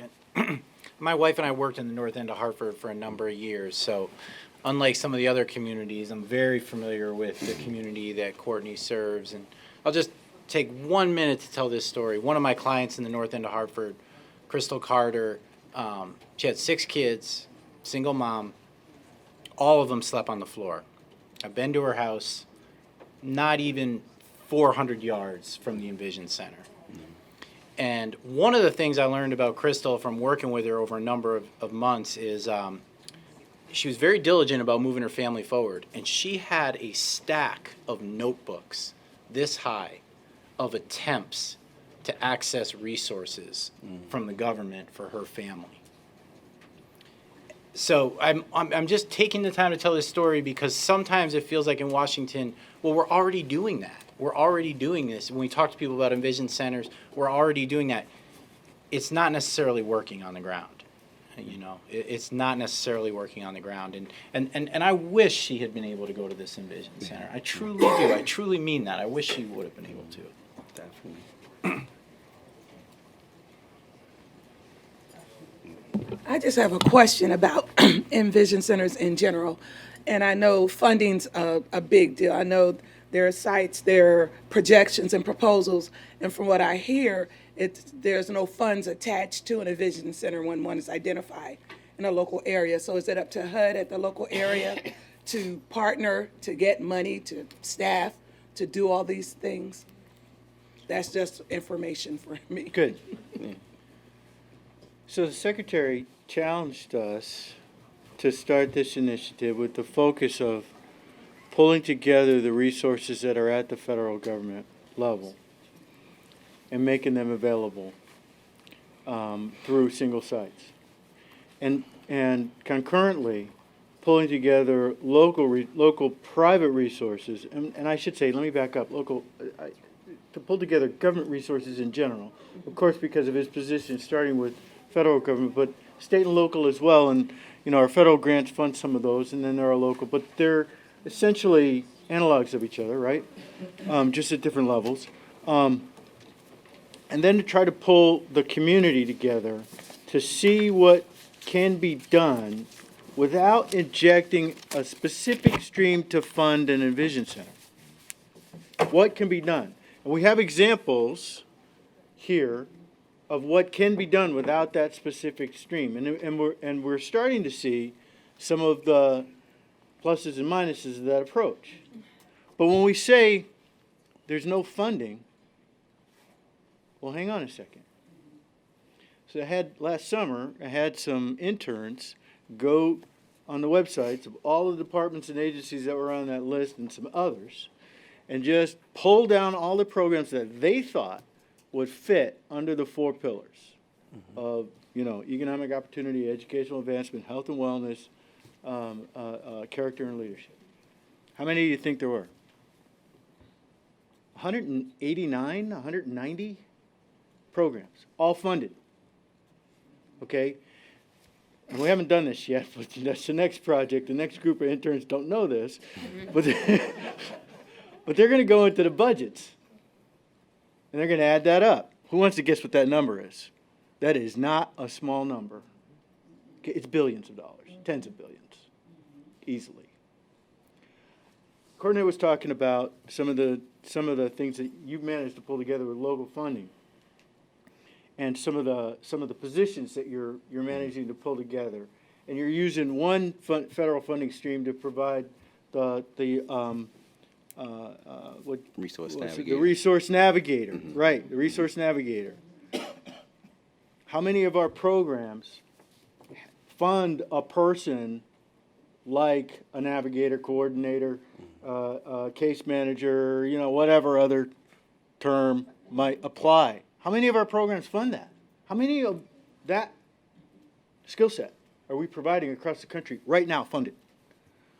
Why don't we lump them all together and say, 2 over here and 2 over there and 2 over there, instead of, well, you can only work on this program, which is provided at this address, which is, 3 buses and a train ride from the community that needs it, right? So that's one of our challenges too, interagency, is, okay, let's figure out how do we make that possible? I mean, if you could start over, right? If you could start over, you would go, well, wait a minute, why don't we just do something like, I don't know, Vista or something, some paid navigator, and they can specialize in a particular program, but they could work anywhere, and the federal government funds them all instead of funding them by different program. We're beyond that, right? You can't do that, but if you were to just think about, okay, so what can we do to make it easier for these folks to pull those resources that are already there? And then, after we've done that a couple of times, lather, rinse, repeat on that a few times, then we're going to get to, okay, no kidding. We pretty much wrung out all the resources that are already out there. Now, here's a hole and here's a hole that need to be filled by federal funding. Then you can make a good solid argument, right? But I suspect that if we were able to, continue this effort and consolidating the resources that are already available, we're going to figure that out. And that's, a second big task for the interagency.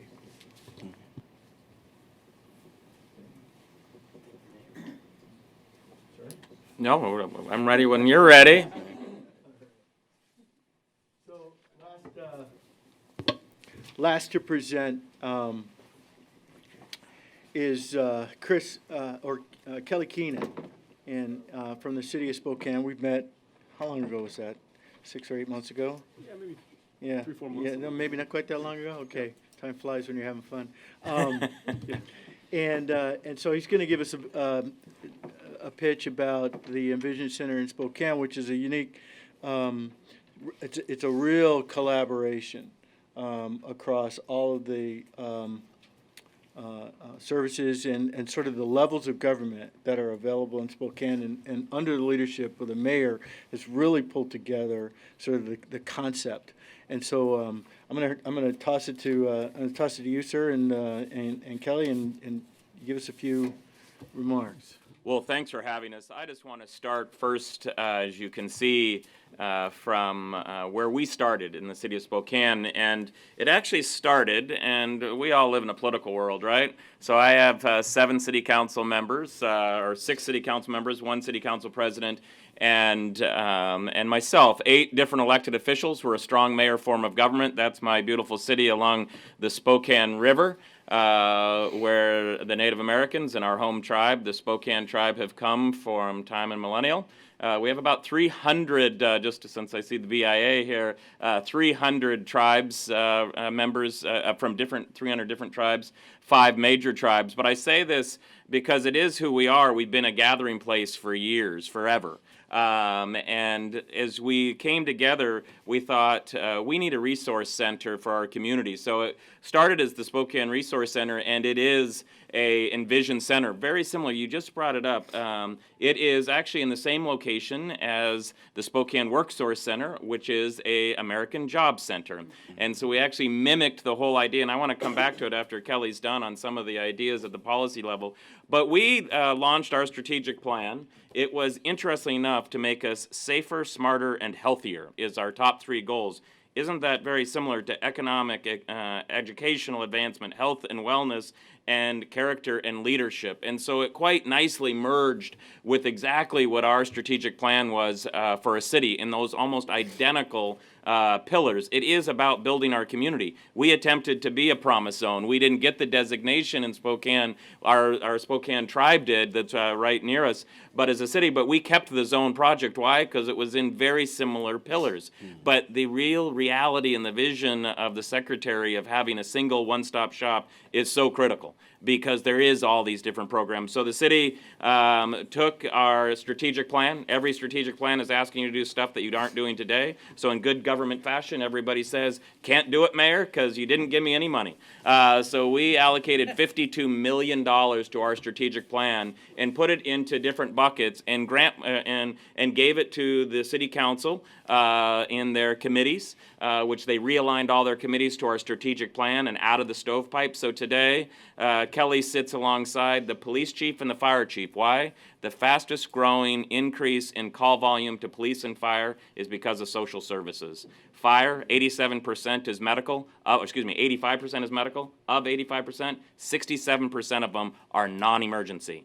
So it's access to health care. On the police side, the fastest growing volume is homelessness, connection to services, mental health. So they have nothing to do with what has traditionally been either law enforcement and so now he sits there at the Safe and Healthy Committee, not Public Safety, separate from Human Services Committee. They merged them, and so now his biggest nightmare is 2 chiefs sitting next to him trying to spend his money for him so that they can figure out how to deal. But it's back to the tenets of what the EnVision Centers began with. So we put $250,000 out of that $52 million, and we prepaid the rent for 20,000 square feet so that the agencies couldn't say, we aren't sending anybody. And so anyway, I'll turn it over to Kelly to kind of tell you how we're going along and what that road path has looked like. Yeah, and so good afternoon, everybody. Thanks again for giving us the opportunity to come and share a little bit about what we've been doing in Spokane. We've actually, like Chris said a few months ago, I had the opportunity to come out here, meet with some folks here, and also got to visit the DC EnVision Center and Brian and some of the staff there. So that was another great chance to kind of talk about ideas and see how this is happening. And we recognize that this is another great opportunity for networking for us with other communities that are kind of focused on similar goals but looking at slightly different models of how to get there. So we're looking forward to continue that networking and collaboration with other communities who are involved in this. So yeah, to kind of go off of what Mayor was saying, for us, this process really started back in 2017. At that time, the city was, as part of the strategic plan, we were looking to put into place a new integrated services site in Spokane. The idea there was to build on the network of existing community centers and other service sites that we've got in our community, and really to bring together kind of these primary functions of health services, housing services, and employment services together in one place. Like we heard from our colleagues, sometimes it's a full-time job just to get around from one service site to another, and if you don't have a vehicle and you're relying on the bus, it might only be, two appointments you can get to in a day, and that's not even taken into account if you've got a child that you're trying to carry with you. So the idea for us was to bring those services together and take that transportation barrier off the table, so we can get focused on the client outcome. Right about that time, towards the end of 2017, we also started to have meetings with the critical stakeholders that we knew would want to be involved in this integrated social services site. That was also about the time when we started to hear about the EnVision Centers initiative coming out from HUD, and it was really clear from the beginning, like Mayor said, this is perfectly aligned with what we were already kind of in the planning stages for, and we saw a lot of opportunities right away to help get momentum with what we were trying to do, to help look for other ways to link partners together around the concept. From there, we put together our application back to HUD, and then that demonstration site designation came in, and we were very excited about that. Right towards the end of 2017 or the beginning of 2018, then we were engaged in a search for an appropriate place in our community to put this. We looked at the Amtrak station in town, which had a lot of empty space that may have been well suited for it. We looked at some kind of general office space that was near our public safety campus. We looked at an old school building that was not being utilized as a school anymore. And then I think we landed on what was the ideal site for us, and I'll talk about that in just a minute. The kind of key leadership group that's been involved in the development of our center from the beginning is the City of Spokane, our Spokane Housing Authority in the community, and then also our Workforce Development Council. We kind of see that all three of us have a stake in this. We all have a little bit different angles on what we want to get to for the outcome, but ultimately it contributes to the same goal, and that's, like Mayor said, to make sure we've got safe, healthy, supportive community for all the members of the Spokane community. So like I said, kind of working with that leadership team, the vision for us in this site was to facilitate what was going to be co-located social services that were focused on increasing stability and economic opportunity for people that would access the site. Collaboration has been a key part of that vision from the beginning, and through that, we've wanted to foster this concept of focusing on client outcomes much more so than who or which agency is providing one service or another. That's an important value. It's part of what we've drawn on from other partners that have done kind of some similar projects on a much smaller scale in town, and we think that's important if we're going to get to the kind of change that we want to see in terms of how services are being delivered. Of course, like Chris was also talking about, one of the key parts of our vision is to make sure that we're fully leveraging all the resources that are currently available in the community. We don't want to leave money on the table for programs that exist. We want to make sure that we're utilizing all that and in a way that does actually get to, like I said, more stability and more opportunity for the people that we're serving. And if I could, the idea in the next bullet you'll see going upstream, the idea was not to duplicate services, and not only that, but some services are better closer to where they live. Why, everybody's like, well, let's put in a food pantry. Well, if the food pantry is where the housing project, that's where you want it, or it's at the community center. So it's fascinating to sit here with everybody and how the different piece. For us, we had a lot of these services out there, but you didn't know who was at the other place. The other is, and especially as many mayors grapple with homelessness, everybody's like, oh, all the homeless should go. That's fine, but it probably is not. You need to deal with their emergency situation. And that's through emergency shelters and emergency services. But really, this is going upstream, which this is the person on brink of homelessness, and we'll talk in a moment about using technology, but this is someone that is just making ends meet. We all know the ALICE, right? The asset limited, income constrained, but employed, the working poor. This is to alleviate the stress in their life, and so you have access to health. But they need to be at a level where you can engage at that level and say, okay, let's sit down and talk about your access to health care, or let's sit down and say, let's upskill your job set, and get you to a higher. Because in my community, we're very proud. We've gone up double digits every year with median household income. We went from 43,000 to now right at 49,000. But the ALICE in my community, 55,000. We still have a ways to go. But guess what? That ALICE is made up of daycare, healthcare, mobility, or your car payment. Well, that's what the EnVision Center does. Let's address each one of those. Are you eligible for a different type of daycare support? Are you eligible? Let's bring down your healthcare premium and get you into Apple Healthcare. So it really is that next bullet about going upstream, which is sometimes not popular for mayors. You want to, what are you doing? EnVision Center. This is going to be this is where the homeless emergency. No. Yes, we want to get people there, absolutely. But actually, I don't want the person to get into homelessness. The EnVision Center really is focused in that area. Mm-hmm. And so kind of as we went through that visioning process and the site search process, we ended up with our grand opening, which happened in mid-April of this year. We had a lot of folks, a lot of community partners came to attend that, including some reps from HUD. And I wanted to say at the very beginning, I wanted to thank Kim McCollum from HUD, because she's been an incredible partner for us in getting this thing off the ground, in giving us advice, in kind of helping us navigate some of the challenges we've been through with the partners. So we really appreciate the support that we've had on that end. Another thing I want to say about this upstream concept is, at the beginning of this, a lot of the partners we were working with were kind of couching our EnVision Center, which we're calling the Spokane Resource Center, in the context of being a poverty reduction site. And at one point, I was having a conversation with a member of our community advisory board. He's kind of a new board member, a young guy who was in his mid-20s, who's had the experience of being in homelessness when he was a youth and a young adult, also has kind of experienced the transition kind of off of many kinds of assistance programs. And he looked straight at me and he said, we need to stop talking about this as a poverty reduction site. He said, the purpose here is not to help people be less poor. That's not the idea. Like, the purpose, it's about stability, and it's about economic opportunity that can help people get to a much greater degree of independence. So we're relying on that kind of community input to kind of help us continue to frame the concept here in the right way to the community, and that's the direction that we're headed.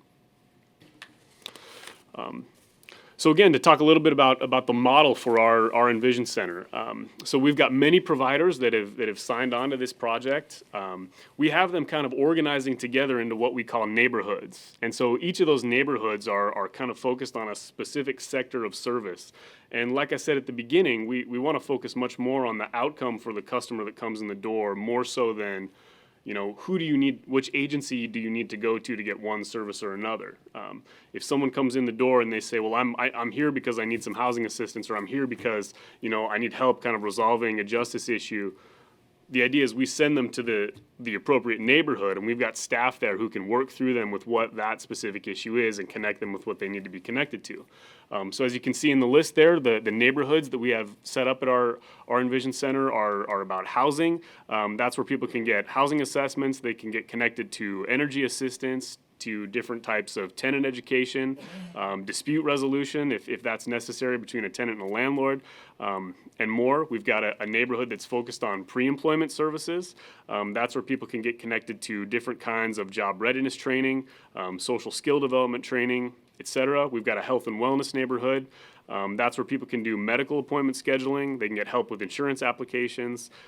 We can do some level of behavioral and mental health screenings, and then also referrals to other kinds of treatment if that's what might be appropriate for someone who comes in the door. We've got a peer support neighborhood. That neighborhood offers folks a chance to connect with certified peer counselors and mentors. We've got people who can provide sober coaching, and then other kinds of advocacy and networking with those groups. And then we've got education and workshop. availability at our center. I'm going to talk a little bit more specifically about the place in a minute, but we've got a couple of classrooms that can be checked out for agencies to provide many different kinds of courses and trainings there on site. We've got a benefits and basic needs neighborhood, and then also a justice neighborhood where people can connect with, again, other kinds of advocates and people that can help them resolve issues they may be involved in the justice system, so they can move on to the other things that they need to do to get to employment, to get to more housing stability.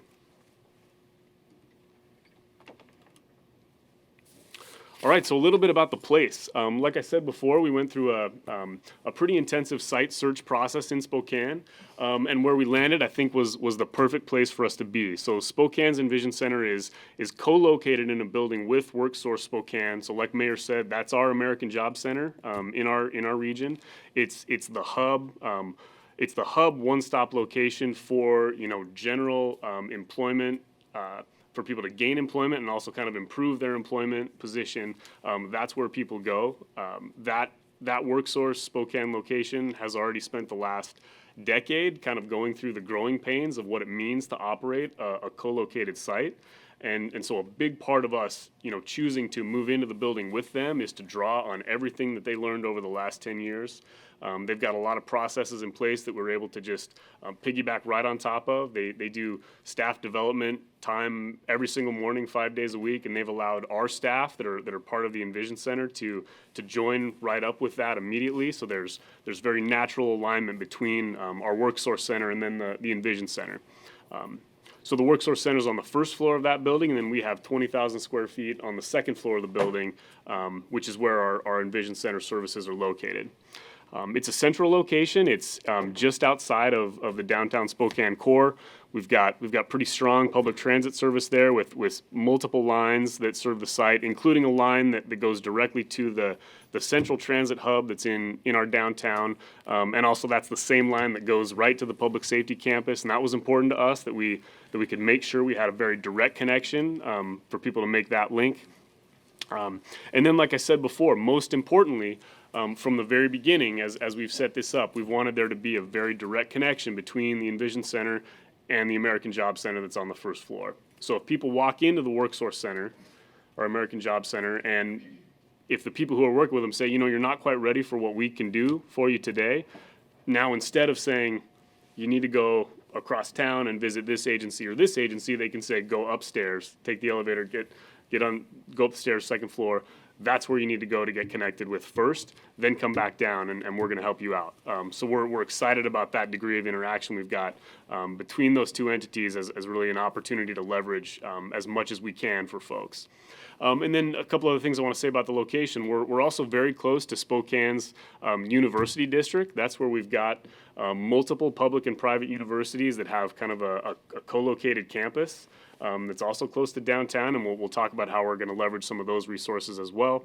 It's also located across the parking lot from what's called Next Generation Zone. That has some shared management with our WorkSource Center, and that's essentially the one-stop center for young adult services in our community. So we saw that as just a further opportunity to have some cross-pollination, some standardized training, some standardized processes, and again, leverage as much as we can in this kind of one-stop model. So then I'm going to share just a couple of pictures of what it looks like. When you come into the building, we've got a big sign right out in front that says if you're here for the Spokane Resource Center, our EnVision Center, you come up to the second floor, go through and turn right, and that's where the American Job Center is. When you come into our resource center, there's kind of a reception area in the front, and like Mayor said, we've got 20,000 square feet on the second floor of this building, and there's kind of two halves to that. One side is this big open space that you see in the picture. We love that concept. So what we have is our neighborhoods kind of arranged within that big open area.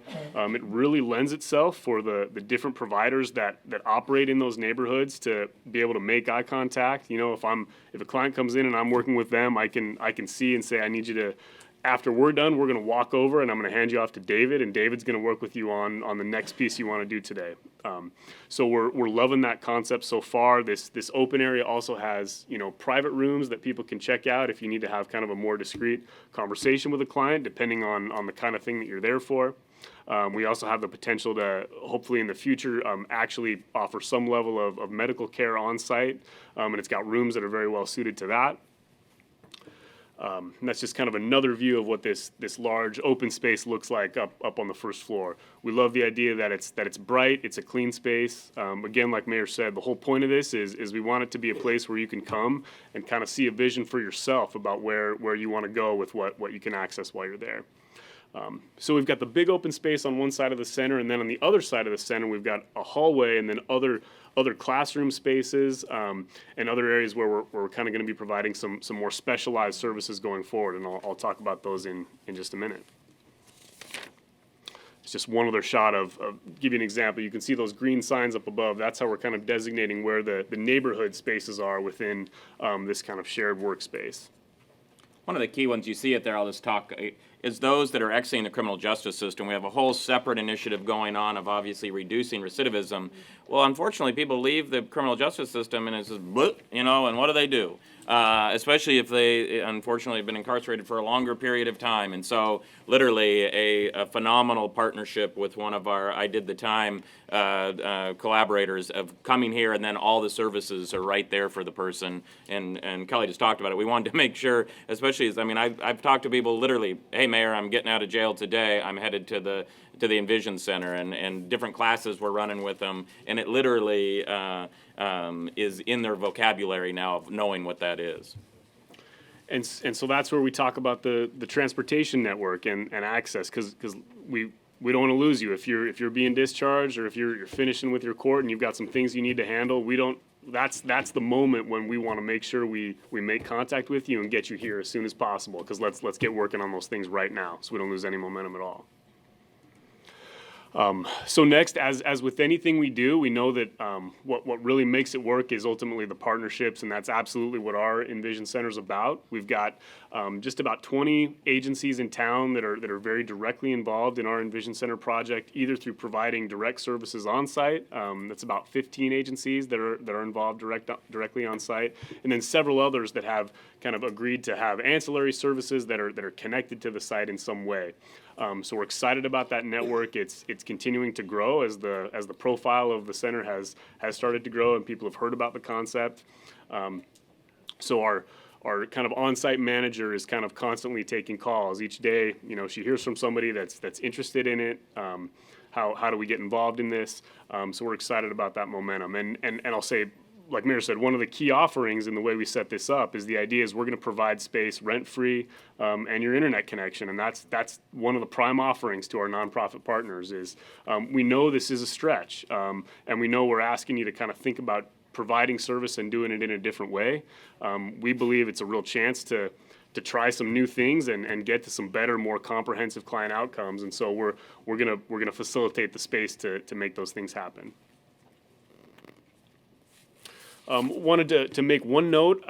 Many of our partners have been kind of really actively trying to figure out ways to make this work, and so part of what we've seen with that is it is attracting funders from kind of different angles that are wanting to support the concept. Sort of notably, in the last couple of months, we've had announcements of some relatively large grants that have come in to support our center. We had a $1.7 million grant from the Washington State Department of Labor that came in. We had another $1.5 million jail reentry grant that came in from the U.S. Department of Labor. From the city locally, we've, working through our Community Advisory Board, we've made an allocation of our local community development block grant dollars to support some of the capital needs we had at the site, and then also some of the ongoing operations. And then the philanthropy and private sector has started to come into this as well. Our local United Way chapter has made some contributions. They contributed $15,000 for maintenance and operations, as well as have committed some money to help us hire a fellow that's going to help us kind of analyze what's happening at the center in terms of client flow, in terms of client satisfaction, and some of those other aspects that we want to be evaluating as we go forward. This gets back to your outcome measure. We partnered with Eastern Washington University to actually be a third-party study of what are the outcomes. What's happening with folks, who's coming, and so that we understand, what's the population. And then again, kind of moving sort of into the private sector, Bank of America's made a $5,000 grant to our center for some technology support, and then our local transit authority has also donated a 15-passenger van to us. We think that's another great opportunity as we think about kind of transportation circuits and how people are able to access. We think about that interaction between our public safety partners and getting people over to the EnVision Center as efficiently as we can. Few other things about kind of the latest and some exciting things that are happening there for us. One, we have a space set aside in the center that at this point we're calling the Equity Center, and again, our local United Way chapter is working with us to lead kind of a community visioning process around how we can really make sure that what's being offered at the EnVision Center is accessible throughout our region to anyone that's experiencing instability or is looking to get to a greater degree of independence. So we're very excited about that. And then another place where we're seeing a lot of traction start to build is in our Financial Stability Center. And that's where we have kind of the public and private sector coming together. Right now, we've got the Spokane Cash Coalition, Bank on Spokane, and the Aspen Institute. Those prior two entities, or those are consortiums of businesses and banks and credit unions locally. Those folks love this idea. They've come together and are working towards making sure that we can have financial navigators that are on site at our EnVision Center, be able to offer financial health and education workshops as well as free tax prep, have access to different kinds of budgeting and financial tools that people can get when they come into the center and that are also posted on the center's website, and then also be able to provide free credit reports on site when people come in. And then last, like Mayor said, we're working really hard to make sure we can leverage our university partners in town. We've got a great working relationship with several programs that operate out of Eastern Washington University, which has a campus in Spokane. We have student groups that are working on a couple of key projects connected to the EnVision Center. One of those is related to, like I said, how we measure something like client satisfaction. So, I mean, we're interested in client stability and what that looks like going forward. We're also interested in what they think about their experience when they come into the center, and that's a key part of how we're going to evaluate operations going forward. So the students and the university are helping us with that. They're also giving us some marketing support and helping us kind of develop a new marketing campaign for the center. And then also they're helping us get to what we may be interested at the local level in terms of what are the kinds of questions we want to ask when people enter, when they get connected, and then when they exit from the center or from the services, to make sure we can measure what those outcomes are that we want to get to. A key piece of that for us is looking at how we link that up with what we already have is already a relatively robust community information system that's in place. At the city, we're the administrators of our regional homeless management information system in Spokane County. And even though that's very much focused on, some of our HUD homeless programs and our state homeless programs, because it's such a far-reaching system, we've got users from 30 different agencies in town, just about 350 registered users for that system. Those are all people who have signed on to data sharing agreements that have said we agree to look at all this data together for the benefit of the people we're trying to serve. We think that's an incredible resource that we want to very much connect directly with our EnVision Center. Our idea is that we will use that as our central data collection system because all these other entities are already connected to it, including people who aren't necessarily mainstream homeless service providers. It's our healthcare system, it's our justice system, and others. I just wanted the importance of that years in the making. We're testing it this summer in a whole different group, but my vision for the city is that you would have a My Spokane card, and if you happen to be homeless or you happen to be there, all the agencies in my community, the transit agency, ourselves, our library, our parks and recreation, have all gone on to a single keyed card. Now, if you happen to be homeless, you'd get the same card. And so if you're sitting down with your social worker or your case manager and you're having troubles with mobility, they can activate a 3-day bus pass on that. And so this summer, we're practicing the concept and piloting it with kids. 4,000 cards were given out to the summer youth pass. It is your library card. You get onto the bus, so it swipes when you get onto the bus. When you go to the swimming pool, it's a Prox card, so they know that you can get into the swimming pool. Not only that, it's fascinating. I get the report of how people are utilizing it. 17,000 rides have already happened. You can GIS map them to see where they're going. They're going to the library, they're going to the pool. Well, that same thing is for if I'm a citizen of Spokane, now I go to the resource center and I have a My Spokane card. Yeah, you know what, you need to get to the library. Okay, we can activate that, click that. We can activate, you know what, you need to get into the homeless, but modeling it, you need to be in the homeless management information. The other key thing, about 6 years ago, CMS gave us a memo that allowed us, if you are funded, so all your federal folks here that'll take a shrill on this, but if you are funded by a federally provided healthcare provider, we can share the information with the other providers. Not your healthcare information by any means, but so you're not having to fill out the same thing over and over and over again. So if you get discharged from the hospital and you don't have housing, we are allowed to notify the housing authority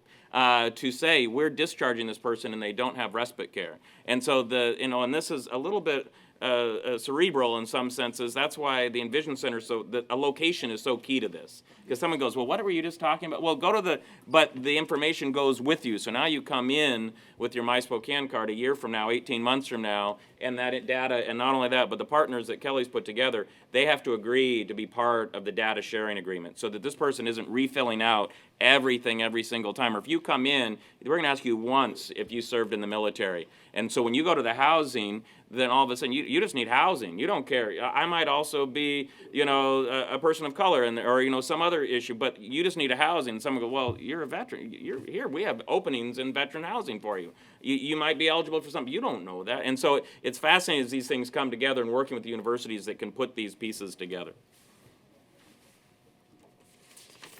So then just want to touch really briefly on some of the challenges that we're working through as partners at the center. One of those is we're really interested in looking at ways that we can provide some level of on-site childcare or kind of supervised play at the site, and part of that is working with the partners that are providing services there.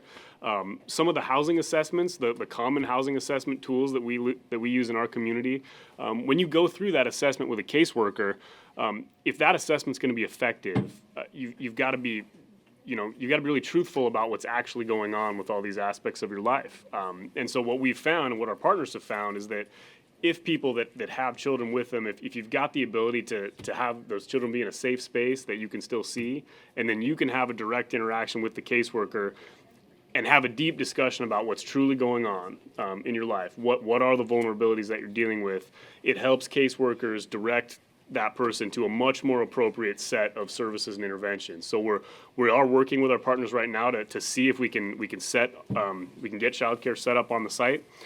Next, we're looking at even better ways to increase the transportation options to the site. Part of that was getting our van grant from our local transit authority, and thinking about how we might be able to set up some circulator routes, a couple of times a day, whether that's from our public safety campus or maybe from kind of some other kind of sites where we know people might be good pickup spots for some increased efficiency.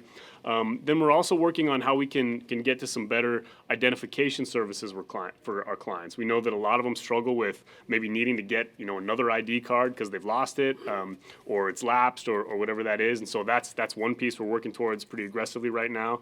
And then the last thing is making sure we can work with all the partners to increase the level of staff consistency, because that's really important. Like I said, our vision here is to have it's a walk-in one-stop center that's open 9 to 5 Monday through Friday, and we want that to be we want clients to know that that's consistent. And again, kind of going back to my board member who talked to me about this many months ago, he said one of the things you guys need to think about is when people leave the center, they need to go talk to their friends and the people they know and the people in their family and say, I went to that site and I had a great experience. Part of that is making sure that there's staffing consistency there for people. And so right now, myself and the executive director of our housing authority and the executive director of our workforce development council, we're making rounds and having meetings with the lead of every nonprofit agency that's a partner in this. We did several last week. We've got several more scheduled next week.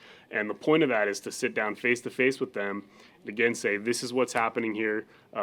You've seen it, you're participating. How can we help make sure that we increase the value proposition for you to get to what your agency's goals are? Because we know that that's critical, and making sure people understand there's a real opportunity here to provide services in a more efficient way. That's it. Yeah, and so then we're gonna share just a short video about our center. The City of Spokane and its various partners are about ready to open the doors to a new facility designed to improve the lives of people across our community. This new one-stop program is joining forces with WorkSource, an employment office that's been helping folks find jobs for years. Now, if you head up the stairs to the second floor, you'll find the new Spokane Resource Center. We've got about 15 agencies that are here on a daily basis that will be providing services for folks who need housing, underserved, underemployed, underhoused. The Spokane Resource Center can help people experiencing challenges get back on their feet, but the center's primary goal is to prevent folks from falling into a crisis situation in the first place. It is not waiting in line, take a number. It's not calling someone forward from behind to see a cubicles to help that person. It literally is focused on the client, on the person. This is going to be our Financial Stability Center. Our goal is this will be a space where we can help with banking needs, maybe customers who are unbanked. The Resource Center helps with resolving those barriers that you may have to employment. We can help with basic computer skills, credit counseling. We can help with some resumes. We have Chaz here to help with appointments for health so that you can get your health better so that you can then go and get employed.